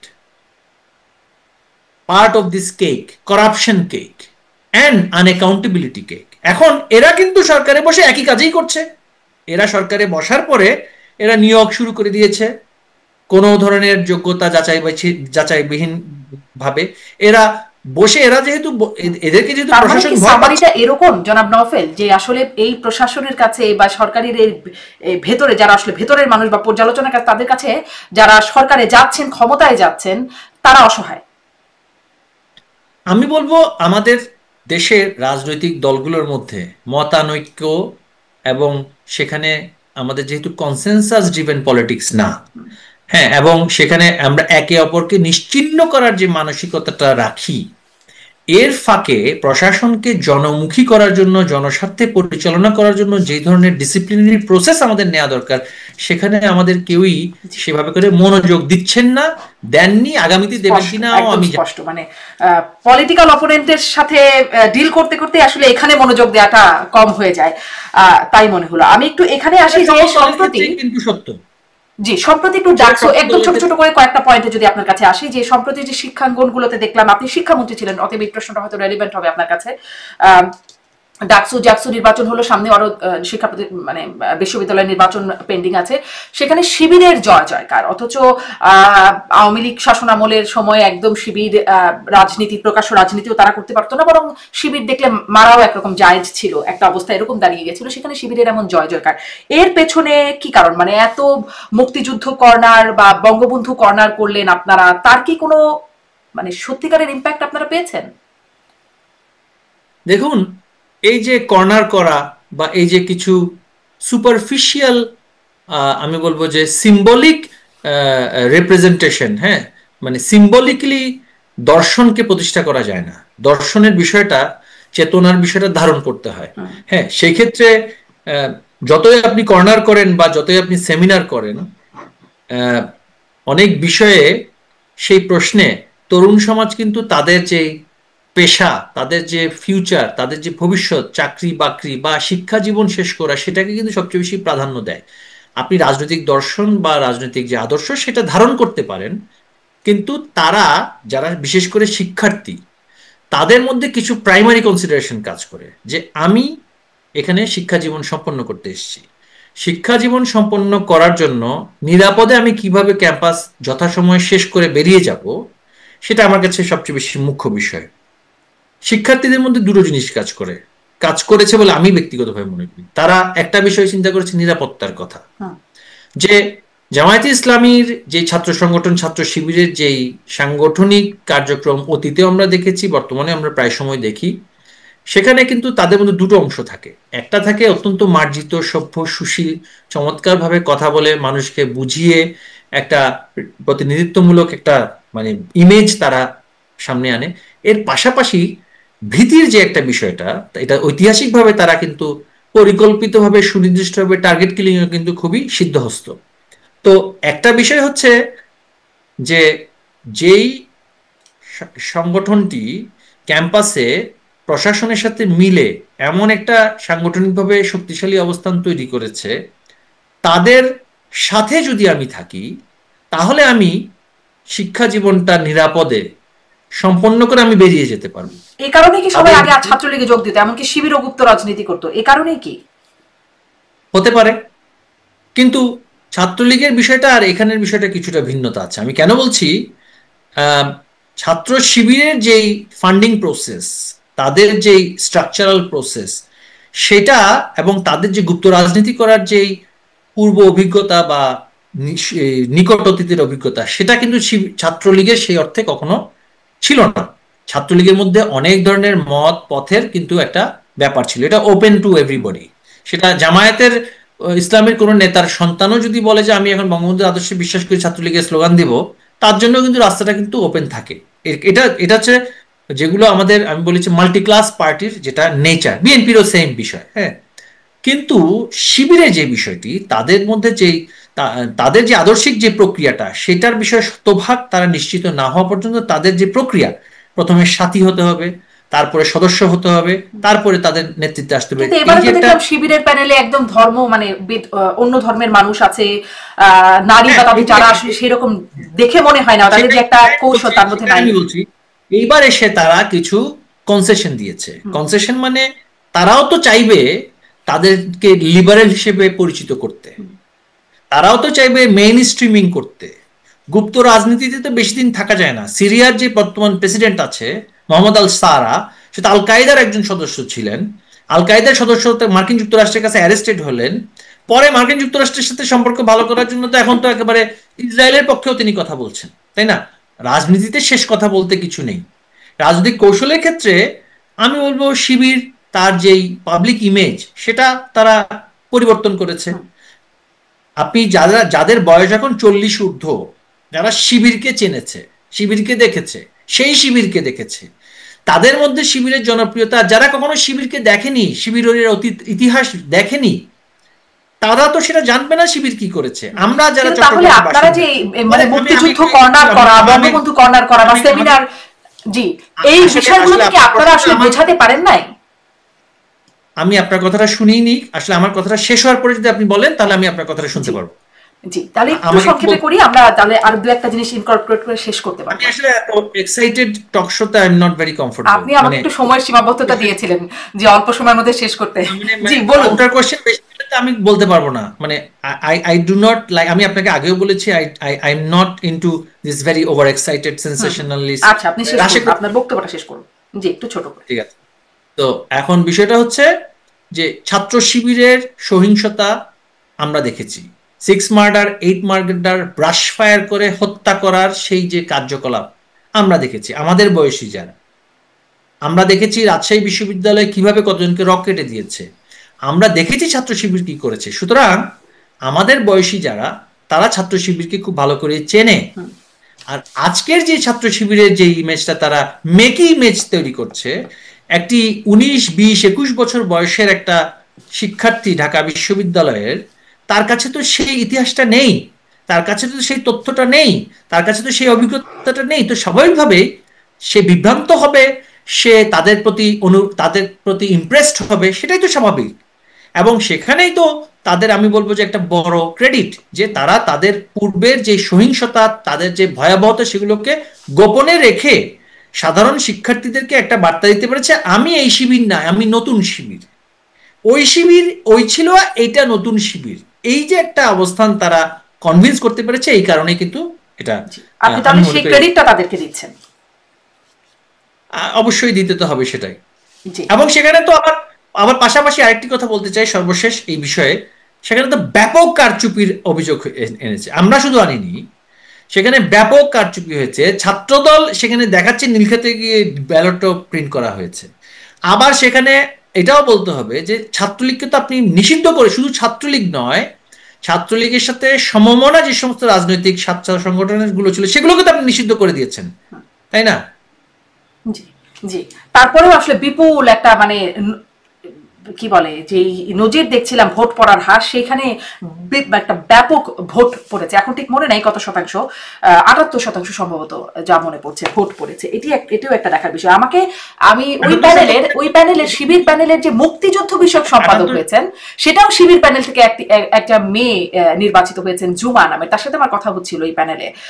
তিনি বলছিলেন যে আসলে আমি জিজ্ঞাসা করছিলাম যে এই প্রজন্মের কাছে কি মুক্তিযুদ্ধ বিষয়টা গৌণ হয়ে গেছে, কিভাবে শিবির থেকে মুক্তিযুদ্ধ প্যানেলেও জয়ী হয় যেখানে তাদের পূর্ব ইতিহাস এরকম। সে আমাকে জানাচ্ছিল যে মুক্তিযুদ্ধের চেতনা বিষয়টা আওয়ামী লীগ বলতে বলতে এবং তাদের কর্মের সাথে এত পার্থক্য দেখা যেত চেতনার সাথে কাজের, যার কারণে সাধারণ ছাত্রছাত্রীদের মধ্যে বা মানুষের মধ্যে একটা একরকম অভক্তি বা বিরক্তি চলে এসেছিল বিষয়টি। এই বিষয়টি কি আপনারা আপনাদের কর্মফল মনে করেন, বা আপনি আসলে কি মনে করেন? না, আমি মনে করি যে মুক্তিযুদ্ধ নিয়ে রাজনীতিটা আওয়ামী লীগ সেটা সিম্বলিকলি করেছে। আপনি অর্থনৈতিক নীতি প্রণয়নের ক্ষেত্রে তো সেখানে মুক্তিযুদ্ধের চেতনার কোনো বিষয় থাকে না, সামাজিক নীতি প্রণয়নের ক্ষেত্রে তো মুক্তিযুদ্ধের চেতনার বিষয় থাকে না, বা আদর্শিক বিষয়টা থাকে না, ম্যাক্রো লেভেলে থাকে। আপনি যদি বলেন যে মুক্তিযুদ্ধের চেতনা বিক্রি করেছে কিনা আওয়ামী লীগ, অপব্যবহার করেছে কিনা আওয়ামী লীগ, এটা তো বাংলাদেশের সকল রাজনৈতিক দলেরই গর্ব। একটি রাজনৈতিক দল এটার বিরুদ্ধে বিরূপ মনোভাব সৃষ্টি করেছে একটি প্রজন্মের মধ্যে, সেটা শহুরে একটা ছাত্র সমাজের মধ্যে এই ধরনের একটা বিরূপ মানে মনোভাব তারা সৃষ্টি করতে পেরেছে, সফলভাবে সেটা সৃষ্টি করতে পেরেছে। যে আরেকটা বিষয় আমি আবারও বলছি যে শিক্ষার্থীদের মধ্যে তার primary consideration is not ideological, তার primary consideration is completion of his studies, তার শিক্ষা জীবন সম্পন্ন করা যথাযথভাবে এবং তার পরবর্তীতে তার কর্মসংস্থান হওয়া। এই যে মানে ব্যক্তি পর্যায়ে আপনার চাহিদা কোনটা আর সমাজ এবং রাজনীতির পর্যায়ে আপনার চাহিদা কোনটা, এর মধ্যে একটা পার্থক্য থাকবে। শিবির মুক্তিযুদ্ধকে সবসময় কলুষিত করতে চাইবে, কারণ ইভেনচুয়ালি গিয়ে তারা সেই ইতিহাস থেকে সরে আসতে চায়, সেই চেতনাবোধ থেকে সরে আসতে চায়, এবং তাদের ক্যাপিটালটা হচ্ছে সেই জায়গাটাতে। আবার পাশাপাশি দেখবেন অত্যন্ত ধূর্ততার সাথে এবং চালাকি, আমি বলবো রাজনৈতিকভাবে তারা কৌশলগতভাবে যেটা করেছে, যে এই যে বিএনপি বা এনসিপির যেই কুলাঙ্গার কিছু গিয়ে ৩২ নম্বরের সামনে গিয়ে 15ই আগস্টে গিয়ে ডিজে পার্টি করছে, বা আমাদের সেই ৩২ নম্বর ভাঙার ক্ষেত্রে সরাসরি যেভাবে করে সিদ্ধান্ত দিয়েছে, তারা কিন্তু এই বিষয়ে অত্যন্ত সুকৌশলে নীরবতা পালন করেছে। ব্যক্তি পর্যায়ে কর্মী পাঠিয়েছে ধ্বংসযজ্ঞ করার জন্য, কিন্তু প্রতিষ্ঠান পর্যায়ে সংগঠন পর্যায়ে একেবারে চুপচাপ থাকতো। কেন থাকতো? তারা জানে বাংলাদেশের সংখ্যাগরিষ্ঠ মানুষের কাছে বঙ্গবন্ধু শ্রদ্ধার পাত্র এবং একক নেতা হিসেবে তিনি গণ্য। সেই ক্ষেত্রে কিন্তু তারা কিছু বলছে না, তারা বলাচ্ছে আরেকজনকে দিয়ে সুকৌশলে, যাতে করে আওয়ামী লীগের সহানুভূতিটা বা তার আওয়ামী লীগের সমর্থকের সহানুভূতিটার ক্ষেত্রে তার জন্য ক্ষতি না হয়। শিবিরের যে এই যে আমি বলবো যে রাজনৈতিক কৌশল, এই কৌশলের কাছে বিএনপি অনেকটাই পরাজিত হয়েছে। বিএনপি সাধারণ মানুষের কাছে বিএনপি শিবিরের এই যে কৌশল, এখন আমি তো অনেককে বলতে শুনি যে অনেকেই বলছে যে ৩২ নম্বর ভাঙার ক্ষেত্রে তো আর ডাক্তার শফিক তো আর জনগণকে সেখানে গিয়ে ভাঙার জন্য বলেন নাই, ডাক্তার শফিক ভাঙার জন্য পাবলিকলি বলেন নাই, কিন্তু তার কর্মীদেরকে হয়তো বা পাঠিয়েছেন, আমরা জানি কি জানি না সেটার বিষয়ে মন্তব্য করতে চাই না। অনেকেই বলছেন যে তিনি তো বক্তব্য দিচ্ছেন অত্যন্ত সুশীল সভ্য সুন্দর কথা বলছেন, যেহেতু তিনি একসময় নিজেই বাম রাজনীতি করতেন, জাসদের রাজনীতি করতেন, সেই রাজনীতি থেকে পরবর্তী শিবির রাজনীতিতে গেছেন। তিনি বাক্যের কৌশল, ডেলিভারি, এই সমস্ত জায়গাতে তো তিনি খুবই সিদ্ধহস্ত, তাই না? তিনি খুবই পটু। সেক্ষেত্রে তিনি সফল একটা ইমেজ এবং ফ্যাসাদ তৈরি করার ক্ষেত্রে। আমি আসলে শিবির বা বিএনপির এই যে বর্তমানে তারা কি কৌশল করছে সেটার বিষয় চেয়ে আমি বলতে চাচ্ছি তাদের ইভেন্চুয়াল টার্গেটটা কি, তাদের মানে পরিণতির জায়গায় তারা কোথায় নিয়ে যেতে চাচ্ছে বাংলাদেশকে। সেইখানে তারা চাচ্ছে যে আওয়ামী লীগ এবং তার সমমনা অন্যান্য রাজনৈতিক দলগুলোকে এমন একটা পর্যায়ে তারা নিয়ে যেতে চায় যেখানে একটা রক্তক্ষয়ী সংঘর্ষ হবে। সেই রক্তক্ষয়ী সংঘর্ষের জন্য অস্ত্রধারী সশস্ত্র ক্যাডারের যদি আমি কথা বলি, তারা সেই ক্যাডার নিয়ে প্রস্তুত হয়ে আছে ইতিমধ্যেই।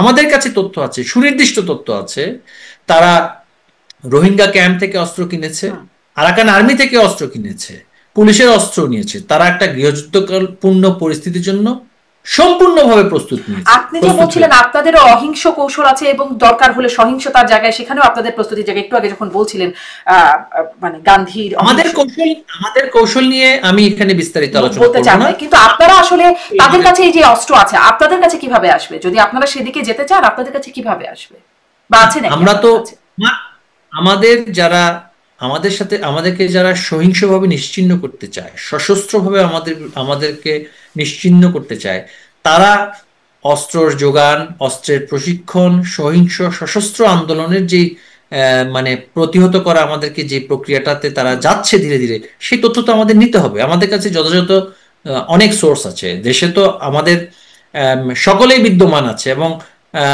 যে সমস্ত জায়গা থেকে অস্ত্রগুলো দেয়া হয় বা নেওয়া হয় সেগুলো তো নানান সংস্থা বা কারা কোন দিক থেকে কোন দেশ থেকে সেগুলো আনে, কিভাবে সেটাকে বিতরণ করে, যারা রাজনীতি করে, মাঠে রাজনীতি করে, তাদের কাছে এই তথ্যগুলো থাকে। আমাদের কাছেও সেই তথ্যগুলো আছে। জি, সেই তথ্যের প্রেক্ষিতে মানে আপনারাও যে সেটাকে মোকাবেলা করার প্রস্তুতি নিচ্ছেন, আপনাদের সোর্সটা কি? সেখানে আপনারা যদি সহিংস হতে চান আপনাদের অস্ত্রের উৎসটা কি হবে? দেখুন, আমি তো আমাদের অস্ত্র যুদ্ধ বা সশস্ত্র যুদ্ধ নিয়ে আলোচনা করার জন্য এখানে আসিনি। আচ্ছা, ঠিক আছে। আবার আমি বলিনি যে এটা নিয়ে কোনো আলোচনা মানে আমরা এই কাজেই করতে যাব। আওয়ামী লীগ সশস্ত্র যুদ্ধ করার অভিজ্ঞতা আওয়ামী লীগের আছে, সেটা আমি বলেছি। আপনি বলছিলেন যে অহিংস এবং সহিংস দুটোই হতে পারে। না, অহিংসা থেকেই তো সহিংসতার সৃষ্টি হয় যদি আমার বিরুদ্ধে সেই ধরনের সশস্ত্র কোনো কাজ করা হয়। আত্মরক্ষা করতে গিয়ে তো আপনাকে কিছুটা হলেও সেই সহিংসতা উত্তর দেওয়ার জন্য আপনাকে তো সশস্ত্র হতে হবে, সেটাই হচ্ছে বিষয়। এটা এমন কোন আলোচনার ক্ষেত্র নয় যে আমি এখানে বসে আমার কি কৌশল সেটা বারংবার আমি আপনাকে বারবার বলছি। ঠিক আছে, একদম জি, স্পষ্ট এটি। কিন্তু এই যে আপনাদের সংগঠিত হওয়া, এটার জন্য প্রস্তুতি হওয়া, সেই কৌশলটা না বললেও আমি এটি একটু জানতে চাই যে সেখানেও তো একটা আর্থিক ব্যবস্থাপনার প্রয়োজন হয়। সম্প্রতি আমরা শুনলাম এস আলম, যিনি আসলে বাংলাদেশ থেকে বহু টাকা পাচার করেছেন এরকমটা আমরা জানি, পত্রপত্রিকায় আসছে, আদালতেও উঠেছিল সেই বিষয়টি। পত্রপত্রিকায় এখন যা আসছে, এখন না, আপনাদের সময় এসেছে না, পত্রপত্রিকার খবরের বিষয়ে তো কেউ প্রতিবাদও দিতে পারছে না। পত্রপত্রিকায় তো অনেক খবরই আসছে। পত্রপত্রিকায় কিছুদিনের মধ্যে আসবে সাইদিকে আসলেই চাঁদে দেখা গিয়েছিল। না, আমি আসলে আপনাদের সময়, আওয়ামী লীগ সময়ের কথা বলছি, তখন এটা প্রথম আলো ডেইলি স্টারে লিড হয়েছিল, কিন্তু সেটারও কোনো প্রতিবাদ হয় নাই। আদালতেও কিন্তু গিয়েছিল ওই পত্রিকার রেফারেন্সে, আপনার হয়তো মনে থাকবে, আপনি আদালতেরও মানুষ। আদালতেও গিয়েছিল এবং আদালত সেটিকে স্থগিত করেছিল, কোনো তদন্ত অনুসন্ধান সেই সময়ের জন্য স্থগিত করেনি। আদালত একটা টাইম লাইন দিয়েছিল যে এতদিনের মধ্যে সেটাকে শুরু করতে হবে। আদালত একটা নির্দেশনা দিয়েছিল, আদালত স্থগিত করে নাই, তদন্তকে আদালত স্থগিত করে নাই। আপনার বর্তমানে যে মিডিয়া চলছে সেই মিডিয়ার যে অবস্থা, আমি আপনাকে প্রশ্ন করব, আপনি কেন বাংলাদেশের বাইরে গিয়ে টকশো করছেন? আপনার তো বাংলাদেশের কোনো গণমাধ্যমে কোনো ধরনের সংবাদ প্রচার করার, আমার ইন্টারভিউ নেওয়ার কি আপনার সেই ক্ষমতা আছে? নেই, কারণ আপনি সেটা অপরাধ করবেন, তাই না? তো যেখানে আপনি আপনার টকশো পরিচালনা করার জন্য ইউটিউবের আশ্রয় নিতে হয়েছে। না, যদিও আমি আসলে বাংলাদেশে বিদেশে আসাটা আপনাদের গণ অভ্যুত্থানের হবার বহু আগে, বা আপনি যেই আন্দোলনই বলেন তার আগে, সেটি আমার ব্যক্তিগত কারণ। আমি একটু দর্শককে বলে রাখতে চাই, আমি 2024-এর ফেব্রুয়ারিতে, ব্যক্তিগত কারণটাই আমি বলবো, আমি আসলে ফেব্রুয়ারিতে আপনারা যখন ক্ষমতায় আছেন এবং ভালোভাবেই আছেন, নির্বাচনের ঠিক পর আমি চলে এসেছি, সেটি আমার ব্যক্তিগত কারণে। ক্ষমতা আছে এখন একজন সাংবাদিক হিসেবে, আওয়ামী লীগের কারো ইন্টারভিউ না, নিয়ে পারছে না, আসলে সেটি পারছে না। এটি এটি একদম চাক্ষুষ দৃশ্যমান যে এটি আওয়ামী লীগের কেউ দেশের গণমাধ্যমে কোথাও কথা বলার সুযোগ আওয়ামী লীগ পাচ্ছে না। নয় শুধু, আওয়ামী লীগ নয় শুধু, আব্দুল লতিফ সিদ্দিকী আওয়ামী লীগের সমালোচনা করেছে। হুম, তাকে যেভাবে অপমান করা হলো, জি। আক্রমণ করা হলো, আওয়ামী লীগের সমালোচক যারা ছিল সেই কথাগুলো তো এখানে শুধু এখন শুধু বিরোধিতার জন্য বিরোধিতা, বা যেটা এই নৈরাজ্যবাদী গোষ্ঠী যে ট্রেন্ড স্থাপন করতেছে সেই ট্রেন্ডের কথা আমি যদি বারবার বলতে থাকি, এই যে আপনি বললেন যে প্রথম আলো ডেইলি স্টার, প্রথম আলো ডেইলি স্টার তো সরাসরি এই ষড়যন্ত্রের সাথে হ্যাঁ, সম্পৃক্ত কিন্তু ছিল। তখন তো এটার প্রতিবাদ করে নাই, সরকারের পক্ষ থেকেও প্রতিবাদ করে নাই, একটু একটু টাকা না, এটা 1 লক্ষ সরকারের কোটি টাকা বিষয়, পাচারের অভিযোগ উঠেছিল। এটা তো সরকারের বিষয় নয়, এটা এটা তদন্তকারী সংস্থা দেখবে, তদন্তকারী সংস্থা তো টেক আপ করেছিল, তদন্তকারী সংস্থা তো টেক আপ তারপরে আবার করেছিল। সেটি আমাদের, স্থগিত হয়ে গেল এটা তো সময়ের জন্য। আদালতের বিষয়। রাতারাতি আমাদের সময়ে, এসালামের নাগরিকত্ব চলে আমাদের গেল সময় সিঙ্গাপুরে, আপনি আমাকে তো বাংলাদেশের কথাই নাগরিকত্ব বলতেছেন না, বন্ধ আমাকে হয়ে কথা গেল। বলতে না দিলে তো আসলে আপনার টক শোতে আমার পক্ষে কথা বলা খুব কঠিন হয়ে দাঁড়াবে। আমি কথা বলার সময় আপনি যদি একটু অপেক্ষা করেন আমি তাহলে জাস্ট আপনি আমার আমার পয়েন্ট প্রশ্ন, গুলো দিয়ে দিলাম যেন আপনি এই পয়েন্ট গুলোতে একটু বলেন। না, আপনার পয়েন্ট তো আমি শুনতে পাচ্ছি না। আমি বলার সময় যখন আপনি বলবেন আপনার পয়েন্টটা আমি শুনতে পারবো না, তাই না? আপনাকে আমার কথাটা বন্ধ করতে হবে। আমি আপনার কথার মধ্যে কিন্তু আমি কথা বলছি না, আপনি আমার কথাটা বলতে দেওয়ার পরে আপনি যদি আমাকে পয়েন্টগুলো দেন তাহলে ভালো হয়। আমি কি তাহলে মানে পয়েন্টগুলো দিয়ে নিব? আমি কি একটু পয়েন্টগুলো দিয়ে নিব? যেটা আমি এখন বলতে চাচ্ছিলাম, পয়েন্টগুলো হচ্ছে আমি বলছিলাম যে আদালতে সেই তদন্তটা স্থগিত করা হলো। এস আলমের রাতারাতি নাগরিকত্ব পরিবর্তনে বাংলাদেশের নাগরিকত্ব ছেড়ে চলে গেলেন সিঙ্গাপুর এবং সাইপ্রাস, সম্ভবত সেই দেশগুলোর নাগরিকত্ব তিনি গ্রহণ করলেন পরিবার সহকারে। মানে এই ঘটনাগুলো হয়ে গেল, 1 লাখ কোটি টাকা পাচার হয়ে গেল, সেটা না প্রতিবাদ না যথাযথ তদন্ত সে সময় হলো না। 1 লাখ কোটি টাকা পাচার, আমি বলি 1 লাখ কোটি টাকা পাচার হয়েছে, এটা কে বলেছে? এটা একটা অনুমান। ইউনূস সরকার বলছে বাংলাদেশ থেকে $242 বিলিয়ন নাকি চলে গিয়েছে। বাংলাদেশের বর্তমান অর্থনীতিতে জিডিপির আকার হচ্ছে $250 বিলিয়ন। যদি $242 বিলিয়ন যদি পাচার হয়ে থাকতো তাহলে বাংলাদেশের অর্থনীতি হতো আজকে মালয়েশিয়ার থেকে $200 বিলিয়ন বেশি। কোন পাগল বা উন্মাদ কি বিশ্বাস করবে বাংলাদেশের অর্থনীতি ওই, আমরা তো কোনো ক্লেম করি নাই যে বাংলাদেশের অর্থনীতি আমাদের সময়ে এমন ভাবে গ্রো করেছে যেখানে বাংলাদেশ মালয়েশিয়ার চাইতে বেশি উন্নত হয়ে গিয়েছিল, এটা তো আমরাও কোনদিন ক্লেম করিনি। এই যে কিছু কিছু সংখ্যার কথা বলা হচ্ছে, উদ্ভট সংখ্যা, এই সংখ্যাগুলো যে তদন্ত করে যে সত্যটা, এসালাম যদি 1 লক্ষ কোটি টাকা নিয়ে যায় অবশ্যই সেটা তাকে শাস্তি পেতে হবে, কিন্তু সত্যটা পাওয়ার অপেক্ষাও তো আমরা করিনি। প্রশ্নটা শেষ করতে চাই যে আসলে কি 4,500 কোটি টাকা যে দিচ্ছেন শেখ হাসিনাকে দিবেন আওয়ামী লীগের পুনর্গঠন বা সংগঠিত করবার জন্য, এই তথ্যের এই ভিত্তি ধরনের আছে উদ্ভট কিনা? কথা, এই তথ্যের ভিত্তি আছে এই কিনা? ইতিমধ্যে উদ্ভট, 2,500 কোটি টাকা দিয়েছেন, এই তথ্যের ভিত্তি আছে কিনা? জি। এই ধরনের উদ্ভট কথা, আপনি একজন সাংবাদিক, আপনি একজন সাংবাদিক ছিলেন, এখন আপনি মানে সাংবাদিকতাতে এখনো যুক্ত আছেন, কোন ধরনের তথ্য উপাত্ত প্রকাশ করার ক্ষেত্রে সেখানে তো কিছু প্রমাণ প্রয়োজন আছে, তাই না? 2,500 কোটি টাকা, 4,000 কোটি টাকা, 400 কোটি টাকা, 500 কোটি টাকা, এই অর্থ তারা কিভাবে নিরূপণ করলো? এই ধরনের উদ্ভট তথ্যের সূত্রটা কি? একটা মিনিমাম একটা তো সোর্স লাগবে না, তাই না? এস আলম 2,500 কোটি টাকা নাকি আমাকে আর কিছু নেতৃবৃন্দকে দিয়ে গেছে। আমার দেশের মতন একটা গোয়েবলসীয় প্রোপাগান্ডা নির্ভর সংবাদপত্রের আলোচনার ভিত্তিতে যদি সেই প্রশ্ন আমাকে করা হয়, আমি তো সেটা অবশ্যই বলবো এর চাইতে ডাহা মিথ্যে কথা আর হয় না। কিন্তু ওই যে আপনি বললেন না যে রাজনৈতিক নেতা হিসেবে আপনাদের কাছে অনেক তথ্য আসে যে কার কাছে অস্ত্র যাচ্ছে, কোথা থেকে টাকা আসছে, এই মানে তথ্যগুলো যেমন করে আসে, এই তথ্যগুলো কি তেমন করে গেল কিনা? কারণ এই কথাগুলো তো আপনি শুনেছেন কি যে এইরকম তথ্য আসছে, এটি আমার মুখ থেকে বের হওয়া তথ্য না, আমি গণমাধ্যমে আসা তথ্য। মির্জা ফখরুল ইসলাম আলমগীর এই কথাটি কোন বলেছেন। গণমাধ্যম? হ্যাঁ, এখন গণমাধ্যমের কি অবস্থা আপনি একজন সাংবাদিক হিসেবেই খুব ভালো করে জানেন। আপনি নিজেই তো বাংলাদেশের কোনো গণমাধ্যমে কোনো ধরনের প্রচার করতে পারবেন না আমার কথা। আমার সাথে যে আপনি আলোচনা করছেন এটাই তো আপনি একটা অপরাধমূলক কাজ করছেন বাংলাদেশের যে বর্তমান গণমাধ্যমে যে অবস্থা আছে। তো সেই সেই ধরনের পরিস্থিতিতে গণমাধ্যমে কি আলোচনা আসছে সেটা কি কোনো ভিত্তি আছে? সেটা তো তাহলে কোনো ভিত্তি নেই। আপনি বলছেন এরকম কিছু আসলে হয় নাই।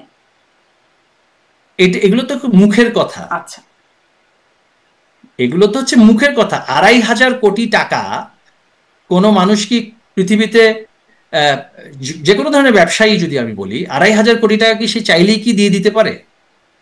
আপনি 2,500 কোটি টাকার যে টোটাল সাইজ অফ ট্রানজাকশন, এটা কি সম্ভব যে কোনো ব্যবসায়ী 2,500 কোটি টাকা তার কাছে প্রথমত ক্যাশ আছে এবং সেই ক্যাশ 2,500 কোটি টাকা আওয়ামী লীগকে বা কোনো রাজনৈতিক দলকে রাতারাতি সে দিয়ে দিবে আন্দোলন সংগ্রাম করার জন্য? এটা কি কোনোভাবে কোনো উন্মাদকই বিশ্বাস করবে? কেউ করবে না। এগুলো গুজব, গুজব নির্ভর যে সাংবাদিকতা আমার দেশ পত্রিকা এবং আরো কিছু সাংবাদিকতা আমাদের দেশে সৃষ্টি হয়েছে, তারা তো এই ধরনের সংবাদ তো মানে যেইভাবে করে তারা প্রচার করেছে সেই সংবাদের তো কোনো ভিত্তি আমার দৃষ্টিতে তো আমি দেখিনি। সেই সূত্র দেয়া হয়নি। জি, সেই সংবাদের ভিত্তি নাই, কিন্তু আবার ওই যে বলছেন না উন্মাদেও বিশ্বাস করবে। বিশ্বাস করার জন্য আপনাদের সময় প্রচারিত সেই খবর যে এস আলম 1 লাখ কোটি টাকার মতো নিয়ে পাচার করে দিচ্ছেন এবং তার বিরুদ্ধে তখন কোনো ব্যবস্থা নেওয়া হচ্ছে না, তখন কোনো অবস্থান নাই, আদালতে ওইটা স্থগিত থাকছে, পরে হবে, এরকম একটা ব্যাপার হচ্ছে। তখন তো একটা বিশ্বাসযোগ্যতা আছে যে আওয়ামী লীগের সময় টাকা নিয়ে গেছে, অতএব সেই টাকা থেকে এখন আওয়ামী লীগে ইনভেস্ট করা হচ্ছে। উন্মাদ কি এভাবে বিশ্বাস করতে পারে না যে বিষয়ের মধ্যে যোগসূত্র থাকতেও পারে? কারণ আমাদের কাছে আসলে তথ্য নাই। 1 লাখ কোটি টাকা কি কোনো হাতের মোয়া? 1 লাখ কোটি টাকার অ্যামাউন্ট আপনি বোঝেন? বাংলাদেশের বাজেটের 7 ভাগের 1 ভাগ, 7.5 লাখ কোটি টাকা হচ্ছে আমাদের বাজেট। কোনো ব্যবসায়ী না, শুধু রাষ্ট্রের পক্ষেও তো 1 লক্ষ কোটি টাকা নিয়ে যাওয়া, হজম করা, খরচ করা, বিনিয়োগ করাটাও খুব কঠিন। আমাদের পরিচালনাগত ব্যয় হচ্ছে 3 লক্ষ কোটি টাকা বা 4 লক্ষ কোটি টাকার মতো। সেখানে 1 লক্ষ কোটি টাকা একজন ব্যবসায়ী নিয়ে গিয়েছে, এই সমস্ত উদ্ভট কথা। আমি কাউকে ডিফেন্ড করছি না। 1 লক্ষ কোটি টাকা কেন? কোনো ব্যবসায়ী বা কোনো রাজনীতিবিদ, কোনো আমলা যদি 1 কোটি টাকাও নিয়ে যায়, সেটা যদি বৈধ পথে না নেয়, সেটা তো অবশ্যই তদন্ত করতে হবে। সংখ্যার যেই গোয়েবলসীয় রাজনীতি বাংলাদেশে শুরু হয়েছে, সেই গোয়েবলসীয় রাজনীতিতে এরা কত সিদ্ধহস্ত সেটা আমরা 5ই আগস্টের আগে এবং 5ই আগস্টের পরেও দেখেছি। এই যে ইউনূস সরকার, সে, আমি আবারও বলছি, যে হাজার হাজার বিলিয়ন ডলার এমন ভাবে সে বলছে, আপনারা তাকে প্রশ্ন করুন, তিনি যে 25% শেয়ার হোল্ডার অফ জিপি, সেটার যে ডিভিডেন্ড তিনি বছর বছর পেয়েছেন, সেই ডিভিডেন্ডের যে অ্যাডভান্স ইনকাম ট্যাক্স হয়েছে, সেই অ্যাডভান্স ইনকাম ট্যাক্স কেন তিনি মওকুফের জন্য চেষ্টা করেছেন? তিনি কেন, যেটা যে কোনো ব্যবসায়ী বাংলাদেশে যখন তিনি ডিভিডেন্ড পাবেন তার 10% অ্যাডভান্স ইনকাম ট্যাক্স কেটে রাখতে হয়, তারপরে তাকে আবার ইনকাম ট্যাক্স দিতে হয় যদি সেখানে তার ইনকাম ট্যাক্সের সেই দায়টা আসে। ইউনূস সাহেব কেন সেখানে 650 কোটি টাকার এক্সামশন এত তাড়াতাড়ি নিয়ে নিলেন? বাংলাদেশে আর কোন ব্যবসায়ী সেটা পেয়েছে বলুন? নিজের লভ্যাংশ থেকে এত গ্রস ইরেগুলারিটি করে আসা একটা মানুষ, তার যে ইউনূস সেন্টার আছে তার মাধ্যমে যে ব্যাপক মিথ্যা প্রচারণা করছে এবং তার যে প্রচারক গোষ্ঠীকে সে দেশে বিদেশে কাজে লাগাচ্ছে, তো সেই ক্ষেত্রে তো 1 বিলিয়ন কেন, 222 বিলিয়ন কেন? সে তো কিছুদিন মধ্যে বলবে কয়েক হাজার বিলিয়ন অর্থ বাংলাদেশ থেকে নিয়ে গেছে, তাই না? তো এই সমস্ত উদ্ভট কথা মানুষ আর বিশ্বাস করে না।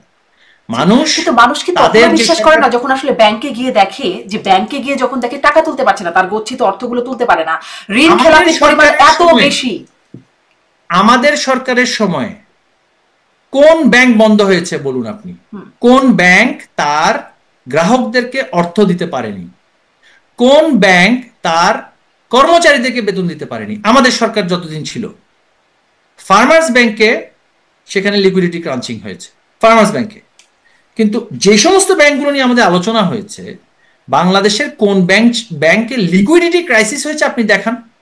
আপনি তো বাংলাদেশে 5ই আগস্টের আগে ছিলেন, কোথায় আপনি শুনেছেন বাংলাদেশে আমাদের সরকারের দেয়া লাইসেন্স প্রাপ্ত ব্যাংক বা বিএনপি বা তাদের সরকারের সময় দেয়া লাইসেন্স প্রাপ্ত ব্যাংক, এবি ব্যাংক যদি আমি বলি, মোর্শেদ খান সাহেব সেটার মালিক ছিলেন, সেটাও এক সময় প্রবলেম ব্যাংক হিসেবে দেখা হয়েছিল, কিন্তু সেটাও তো বন্ধ হয়নি।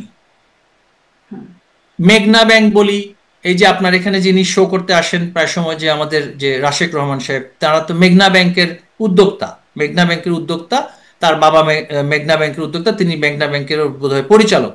হ্যাঁ, এটাও প্রবলেম ব্যাংক হিসেবে একটা পর্যায়ে বলা হয়েছিল, কিন্তু সেটাও তো বন্ধ হয়নি। একজন কর্মচারীর বেতন তো 1 মাসও আটকায়নি। তো এটা আপনি কোন যুক্তিতে বলছেন যে ব্যাংকগুলো খালি হয়ে গিয়েছে? এই সরকার আসার পরে 5 তারিখের পর থেকে দেখা গিয়েছে liquidity crisis. Why? Because monetary policy failure. Bangladesh bank সিদ্ধান্ত নিল তারা আর কোনো ব্যাংকে লিকুইডিটি সাপ্লাই দেবে না। কোনো ব্যাংকে লিকুইডিটি সাপ্লাই দিবে না। তো সেই ক্ষেত্রে যখন সেন্ট্রাল ব্যাংক সিদ্ধান্ত নেয় যে লিকুইডিটি আমি কোনো ব্যাংকে দেব না, সেই ক্ষেত্রে কেন আমি ব্যাংকগুলো কিভাবে মানুষ গ্রাহককে পয়সা দেবে? ব্যাংকগুলো তো তখন লিকুইডিটি ক্রাইসিসে পড়েছে। এবং আমাদের বহু রাজনীতিবিদ এবং ব্যবসায়ী, তাদের সকল ব্যবসা প্রতিষ্ঠান বন্ধ করে দেওয়া হয়েছে। যার একটা রানিং গার্মেন্টস ফ্যাক্টরি ছিল, আমি যদি বলি, সেই গার্মেন্টস ফ্যাক্টরিতে অপারেশন চলছে, সেখানে অর্ডার আসছে, সেখানে প্রোডাকশন চলছে, আপনি হঠাৎ করে সেটা বন্ধ করে দিলেন, তো সে তো লিকুইডিটি ক্রাইসিসে পড়বে। তো ব্যাংকের তা যে দেনা, সেটা তো সে দিতে পারছে না। এই যে একটা মেজর ইকোনমিক মিসম্যানেজমেন্ট, অর্থনীতিকে একেবারে ধ্বংস করে দেওয়ার যে একটা মিসম্যানেজমেন্ট, এই যে আহসান মনসুর, বাংলাদেশ ব্যাংকের গভর্নর, আহসান মনসুর দায়িত্ব নিলেন বাংলাদেশ ব্যাংকের গভর্নর হিসেবে। আমরা পরিষ্কার দেখলাম তার কন্যা দুবাইতে মিলিয়নস অফ ডলার্স দিয়ে সে সেখানে অ্যাসেট কিনেছে। সেটা আবার আহসান মনসুর সাহেব গভর্নর হিসেবে লন্ডন যাওয়ার পথে সেখানে থাকলেন, সে ভিডিও দেওয়া হলো, তার কন্যার সোশ্যাল মিডিয়াতে আমরা দেখলাম। সেইখানে প্রায় 100 কোটি টাকা দামি সেখানে তিনি ভিলা কিনলেন। সেই ভিলাতে তিনি থাকছেন। আহসান মনসুরের মেয়ে কিভাবে বাংলাদেশ থেকে এই অর্থ বিদেশে পাঠালেন? আহসান মনসুর সাহেবের মেয়ে, এখন আমি যাকে দায়িত্বে বসিয়েছি, তার যেই ব্যক্তিগত সততার প্রশ্নে তাদের যে অবস্থা, সে অবস্থাতে তো তাদের কোনো কথা বলার অধিকার নেই। আহসান মনসুর সাহেবের মেয়ে ঢাকাতে একটা রেস্টুরেন্ট চালাতেন, নাম হচ্ছে হর্স অ্যান্ড হর্স। সেই রেস্টুরেন্টে বিনা অনুমতিতে সেখানে অ্যালকোহল সার্ভিস করা হতো। নার্কোটিক্সের কোনো লাইসেন্স ছিল না আমাদের সরকারের সময়। যখন তাকে সেখানে গিয়ে নার্কোটিক্স গিয়ে সেখানে লাইসেন্স চাওয়া হলো, তিনি তখন তার ক্ষমতার দাপট দেখালেন। তিনি অত্যন্ত উচ্চ পর্যায়ের লোকজনের সাথে তার যোগাযোগ ছিল, তিনি সেটাকে ধামাচাপা দিয়েছেন। তো এই ধরনের ব্যক্তিরা যদি এখন আমাদেরকে ছবক দেন, এই ইউনূস সাহেব এখন বিলিয়ন বিলিয়ন ডলারের কথা বলছেন, তিনি কিভাবে গ্রামীণ ইউএসএ তে বিনিয়োগ করেছেন সেটার তো কোনো অনুমতি ছিল না। তিনি কিভাবে ফ্রান্সের ড্যানন কর্পোরেশনের সাথে জয়েন্ট ভেঞ্চারে তিনি ইনভেস্টমেন্ট করেছেন সেটা তো কোনো অনুমতি ছিল না। তিনি ইউরোপে, তিনি প্যারিসে কিভাবে ফ্ল্যাট কিনেছেন সেটা তো কোনো অনুমতি ছিল না। ক্ষমতায় আসা মাত্র তিনি রেট্রোস্পেক্টিভলি ভূতাপেক্ষ অনুমতি দিয়ে সেটাকে তিনি পাশ করিয়ে নিলেন। সেই প্রশ্নগুলো তো তাদেরকে আপনি করতে পারবেন। জি, খুবই যৌক্তিকভাবে আপনি প্রশ্নগুলো রাখতেই পারেন। সেই প্রশ্নগুলোরও উত্তর পাবো কিনা জানি না। আমরা মানে যখন যাকে পাই চেষ্টা করি তার কাছ থেকে তার বিষয়ে সেই প্রশ্নগুলো উত্তর খুঁজবার। আমি তো কোনো ব্যবসায়িক গোষ্ঠীর মুখপাত্র। জি জি, কোন আলম বা কোন বসুন্ধরা কত টাকা নিয়ে গিয়েছে সেই তথ্য তো আর আমার কাছে থাকবে না, সেই তাই না? তথ্যটা সমস্যা হচ্ছে কারোর কাছেই থাকে না, কারোর কাছেই থাকে না সেই তথ্য। আপনি দুর্নীতি দমন কমিশনের যিনি চেয়ারম্যান, তাকে আপনি সুনির্দিষ্ট করে প্রশ্ন করতে পারেন, তাকে আপনি আপনার শোতে ডাকেন, সেখানে ডেকে তাকে প্রশ্ন করতে পারেন যে আপনি এই কথাটাতে বলেছেন, তো মানির তো একটা ট্রেইল আছে, টাকা তো আর আকাশ থেকে পড়ে না, তাই না? সেই মানি ট্রেইল আপনি বলছেন যে অমুক ব্যবসায়ী গ্রুপ বিদেশে টাকাটা নিয়ে গিয়েছে, মানির তো একটা প্রসেসের মধ্যে দিয়ে সেটা গিয়েছে। যদি গিয়ে থাকে তাহলে সেটা তারা জনসমক্ষে উন্মুক্ত করুক। শুধু মোটা দাগে সংবাদ করলে তো হবে না, মোটা দাগে তো অনেক সংবাদই হয়েছে। আপনি জানেন যে পশ্চিমা বিশ্বে বিবিসি, সিএনএন এর মতন সংবাদপত্র সংবাদ প্রকাশ করেছে ইরাকে Saddam Hussein weapons of mass destruction তিনি তৈরি করেছেন, সেটার উছিলা দেখিয়ে পুরো ইরাকে মার্কিন সামরিক অভিযান চালিয়েছে। তো সেটা তো বিবিসির মতন সংবাদ প্রতিষ্ঠান কিন্তু প্রচার করেছে, সেখানে ওয়েপন্স অফ মাস ডিস্ট্রাকশন ছিল। তো কিছুই তো পাওয়া গেল না শেষ পর্যন্ত। সংবাদের ভিত্তিতে যদি সেটা নিরূপণ করতে দেওয়ার কোনো অধিকার না হয়, এখন আমার বিরুদ্ধে আপনি একটা সংবাদ প্রচার করে দিলেন, আমাকে তো সেটার কোনো আপনি সুযোগই দিচ্ছেন না আমি সেটা একটা এক্সপ্লেনেশন দেওয়ার জন্য। আপনি আমার বিরুদ্ধে যেটা অ্যালিগেশন আমি দেখেছি যে 42টা অ্যাকাউন্টে 141 কোটি টাকা নাকি লেনদেন পাওয়া গিয়েছে। তা আমার জানা মতে আমার অ্যাকাউন্ট আছে 2টো, তো বাকি 40টা অ্যাকাউন্ট আপনি কোত্থেকে আসলে আমাকে একটু তালিকাটা একটু দেখাবেন। আমাকে যদি আপনি মামলা করতে হয়, চার্জশিট তো দিতে হবে আমার বিরুদ্ধে, সেই তালিকাটা আপনি দেখান। এই যে মোটা দাগে সংবাদ করার মাধ্যমে সেগুলো নিয়ে তো কোনো উত্তর কেউই দিতে পারবে না। এগুলো ভুয়া সংবাদ, এগুলো নিয়ে উত্তর নাই। সমস্যাটা এখানেই যে আমরা উত্তর পাই না কত টাকা পাচার হলো। সংসদে দাঁড়িয়ে আপনাদের সময় অর্থমন্ত্রী অসহায়ভাবে বলছেন কে পাচার করছে, কারা পাচার করছে, আর তারও নাকি জানা নাই। মানে যদি এই সংখ্যাটা না পাওয়া যায় তাহলে তো এরকম 1 লাখ কোটি টাকা কেন, আরো 100 লাখ কোটি টাকা বললেও একটা মানুষের মন ধারণা তৈরি হবে। সরকারের তো একটা দায়িত্ব আছে এখানে না, যে বিষয়গুলো নিয়ে একটা স্পষ্ট অবস্থান করা। এই 1 লাখ কোটি টাকা পাচার একটু একটু কথা হয়নি, অনেক কথা হয়েছে। আপনারা তো কখনো সেটা নিয়ে কোনো রকম জায়গায় মানুষকে স্পষ্ট করলেন না। দায়িত্বশীল সংস্থাগুলো ছিল সরকারের, করলো না তো এই বিষয়গুলো, বা গণমাধ্যমের বিরুদ্ধে তো ব্যবস্থা নেওয়া হলো না।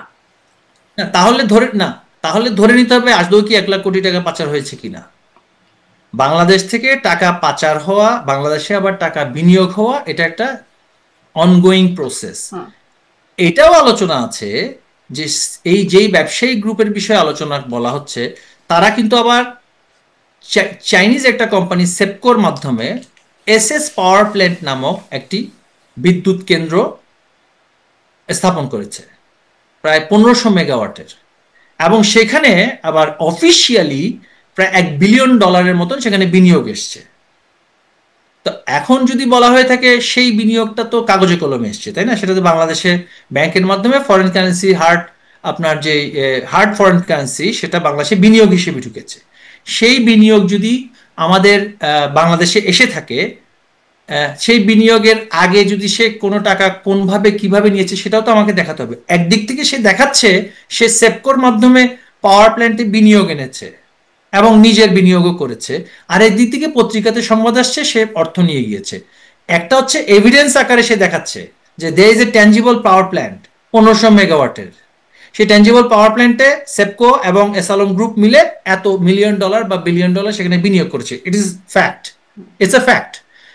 কিন্তু যেটা আমরা শুনছি পত্রপত্রিকার মাধ্যমে যে এত টাকা পাচার হয়ে গিয়েছে, শুধু একটি গ্রুপ নয়, আরো অনেক গ্রুপের ব্যাপারে বলা হচ্ছে। তো এই যে আমি মনে করি প্রত্যেকটা গ্রুপ যদি 1 কোটি টাকা না 1 লক্ষ টাকা, সেটা মানি লন্ডারিং এর মধ্যে পড়বে। কিন্তু পাশাপাশি এটাও আমাদের মনে রাখতে হবে, বাংলাদেশে নয়, ক্যাপিটাল ফ্লাইট পৃথিবীর ডেভেলপিং দেশগুলোতে অনেক আগে থেকে হয়ে আসছে। সরকারগুলো ক্যাপিটাল ফ্লাইট ম্যানেজ করে কিভাবে? তারা বিনিয়োগের জন্য ব্যবসায়ীদেরকে আবারও সুবিধা দেয় যে আপনি ক্যাপিটালটা ফ্লাইট না করে, ক্যাপিটাল আপনারই তো ক্যাপিটাল, সেটাকে আপনি না নিয়ে গিয়ে আবারও দেশে বিনিয়োগ করুন। বিনিয়োগের যে পরিবেশ সেটা যদি যথাযথ পরিমাণে থাকে তাহলে ক্যাপিটাল ফ্লাইটটা কমে। আমাদের সময়ে বিনিয়োগের কি পরিবেশ ছিল আর বর্তমানে কি বিনিয়োগের পরিবেশ আছে সেটা একটু আপনি নিজেই যাচাই করে দেখুন। জি, বর্তমানে বিনিয়োগ আসছে না, এই বিষয়টিও মানে এই বিষয়টিও আমরা স্পষ্ট হই যে বিশেষ করে রাজনৈতিক অস্থিরতার কথা বলা হয় যে এই কারণে বর্তমানে বিনিয়োগ একদমই শূন্যের কোটায় চলে আসছে। একটা বিষয় একটু বলতে চাই, তারপরে যদি আপনার কোনো ব্যাখ্যা থাকে আমি শেষ করবো, যে এসআরএমের মালিকানাধীন যে ব্যাংকগুলো ছিল সেই ব্যাংকগুলোই আসলে এখন বিশেষ খারাপ অবস্থায় আছে। সেগুলোকেই বিশেষ ঝুঁকিপূর্ণ, মানে কতগুলো ব্যাংকের তালিকা করা হচ্ছে, 5টি 12টি অতি ঝুঁকিপূর্ণ এরকম, বা দেউলিয়া হবার পথে এরকম ভাবে ক্যাটাগরাইজ করা হচ্ছে। তার মালিকানাধীন ব্যাংকগুলোই বিশেষ করে সবগুলো ব্যাংকেরই অবস্থা খারাপ হয়ে গেল কেন? সেটি কি কোনো ব্যাখ্যা আপনাদের সরকারের সময় পেয়েছিলেন? না, অনেকে তো বলেন যে ইসলামী ব্যাংকও নাকি তার মালিকানাধীন ছিল। আমি ঠিক তার কর্পোরেট যে স্ট্রাকচার বা মালিকানার ব্যাপারে তো আমি তো অর্থ মন্ত্রণালয়েও ছিলাম না, বা আমি মানে এসালমের মুখপাত্রও নেই, সেক্ষেত্রে আমার তো মন্তব্য করা সেটা যাবে না। তো ইসলামী ব্যাংক তো ঠিকই চলছে। অনেকে বলছিল যে এবি ব্যাংক, বিএনপি যে মোর্শেদ খান সাহেবের যে ব্যাংক, সেটা খুব দুরবস্থার মধ্যে ছিল, সেটা তো কখনো আমি বন্ধ হতে দেখিনি। বাংলাদেশে ব্যাংকিং ব্যবস্থায় যে বর্তমান ক্রাইসিস, সেই ক্রাইসিসটার জন্য সরাসরি দায়ী হচ্ছে বাংলাদেশ ব্যাংকের বর্তমান পলিসি মেকাররা, সরাসরি দায়ী। তারা এসেই সিদ্ধান্ত নিলেন কন্ট্রাকশনারি অর্থাৎ সংকোচনমূলক মুদ্রানীতি নেবেন। কেন নেবেন? আইএমএফ তাদেরকে সেই অব্লিগেশনটা ধরিয়ে দিয়েছে। আইএমএফ লোনের শর্ত হিসেবে তারা কোনো ব্যাংকে আর লেন্ডিং করবেন না। তো ব্যাংকগুলো তো ক্রাইসিসের মধ্যেই পড়বে। আর এই যে নতুন লাইসেন্স পাওয়া ব্যাংকগুলো সবগুলো ক্রাইসিসের মধ্যে পড়ছে, কারণ তাদের আমানতের সংখ্যা সেভাবে কম। ডিটেইল ডিসকাশন করার জন্য আমার ডাটা লাগবে, সেই ডাটা নিয়ে আমি আপনার সাথে বসতে চাই। এই জন্য আমি আপনাকে বলেছিলাম যে আসলে আপনি যদি আমাকে প্রশ্নগুলো সুনির্দিষ্টভাবে আগে থেকে দিয়ে দিতেন, যে অ্যাম্বুশ স্টাইলে আসলে কথাবার্তা বললে বা কনফ্রন্টেশনালি কনভারসেশন করলে এখানে কোনো ধরনের উত্তর কারো কাছ থেকে পাওয়া খুব কঠিন। অনেক ধন্যবাদ। সেটি আসলে একটু সেমিনার স্টাইল হয়ে যেত, মানে আপনার কথার প্রেক্ষিতে প্রশ্ন করে এই যে সব প্রশ্ন করবো সেটি আমারও আসলে প্রিপারেশনের মধ্যে ছিল না।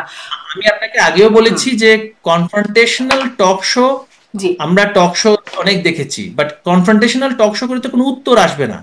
কথার উপরে যদি আমি শুধু কথা বলতে থাকি আর প্রশ্ন করতে থাকি এবং শুধু এটার একটা উত্তেজনাপূর্ণ সেন্সেশনাল কনভারসেশন হয়, তাহলে তো কোনো উত্তর আমরা কেউ পাবো না। আমার মনে হয় খুব কনফ্রন্টেশন বা খুব সেন্সেশনাল কথাবার্তা না হলেও আপনার কাছে যথেষ্ট তথ্য বা যতটুকু সম্ভব এই মুহূর্তে দেয়া আপনি সেগুলো দিয়েছেন, এবং সেগুলো নিশ্চয়ই আমার দর্শকরাও বিবেচনা করবেন। আপনি আপনার মতো করে ব্যাখ্যা করেছেন, আমিও যতটা সম্ভব প্রশ্ন করার চেষ্টা করেছি। অনেক ধন্যবাদ জনাব মহিবুল হাসান চৌধুরী নওফেল, আপনি অনেক সময় দিয়েছেন আমাকে। দর্শক ধন্যবাদ এতক্ষণ সাথে থাকবার জন্য।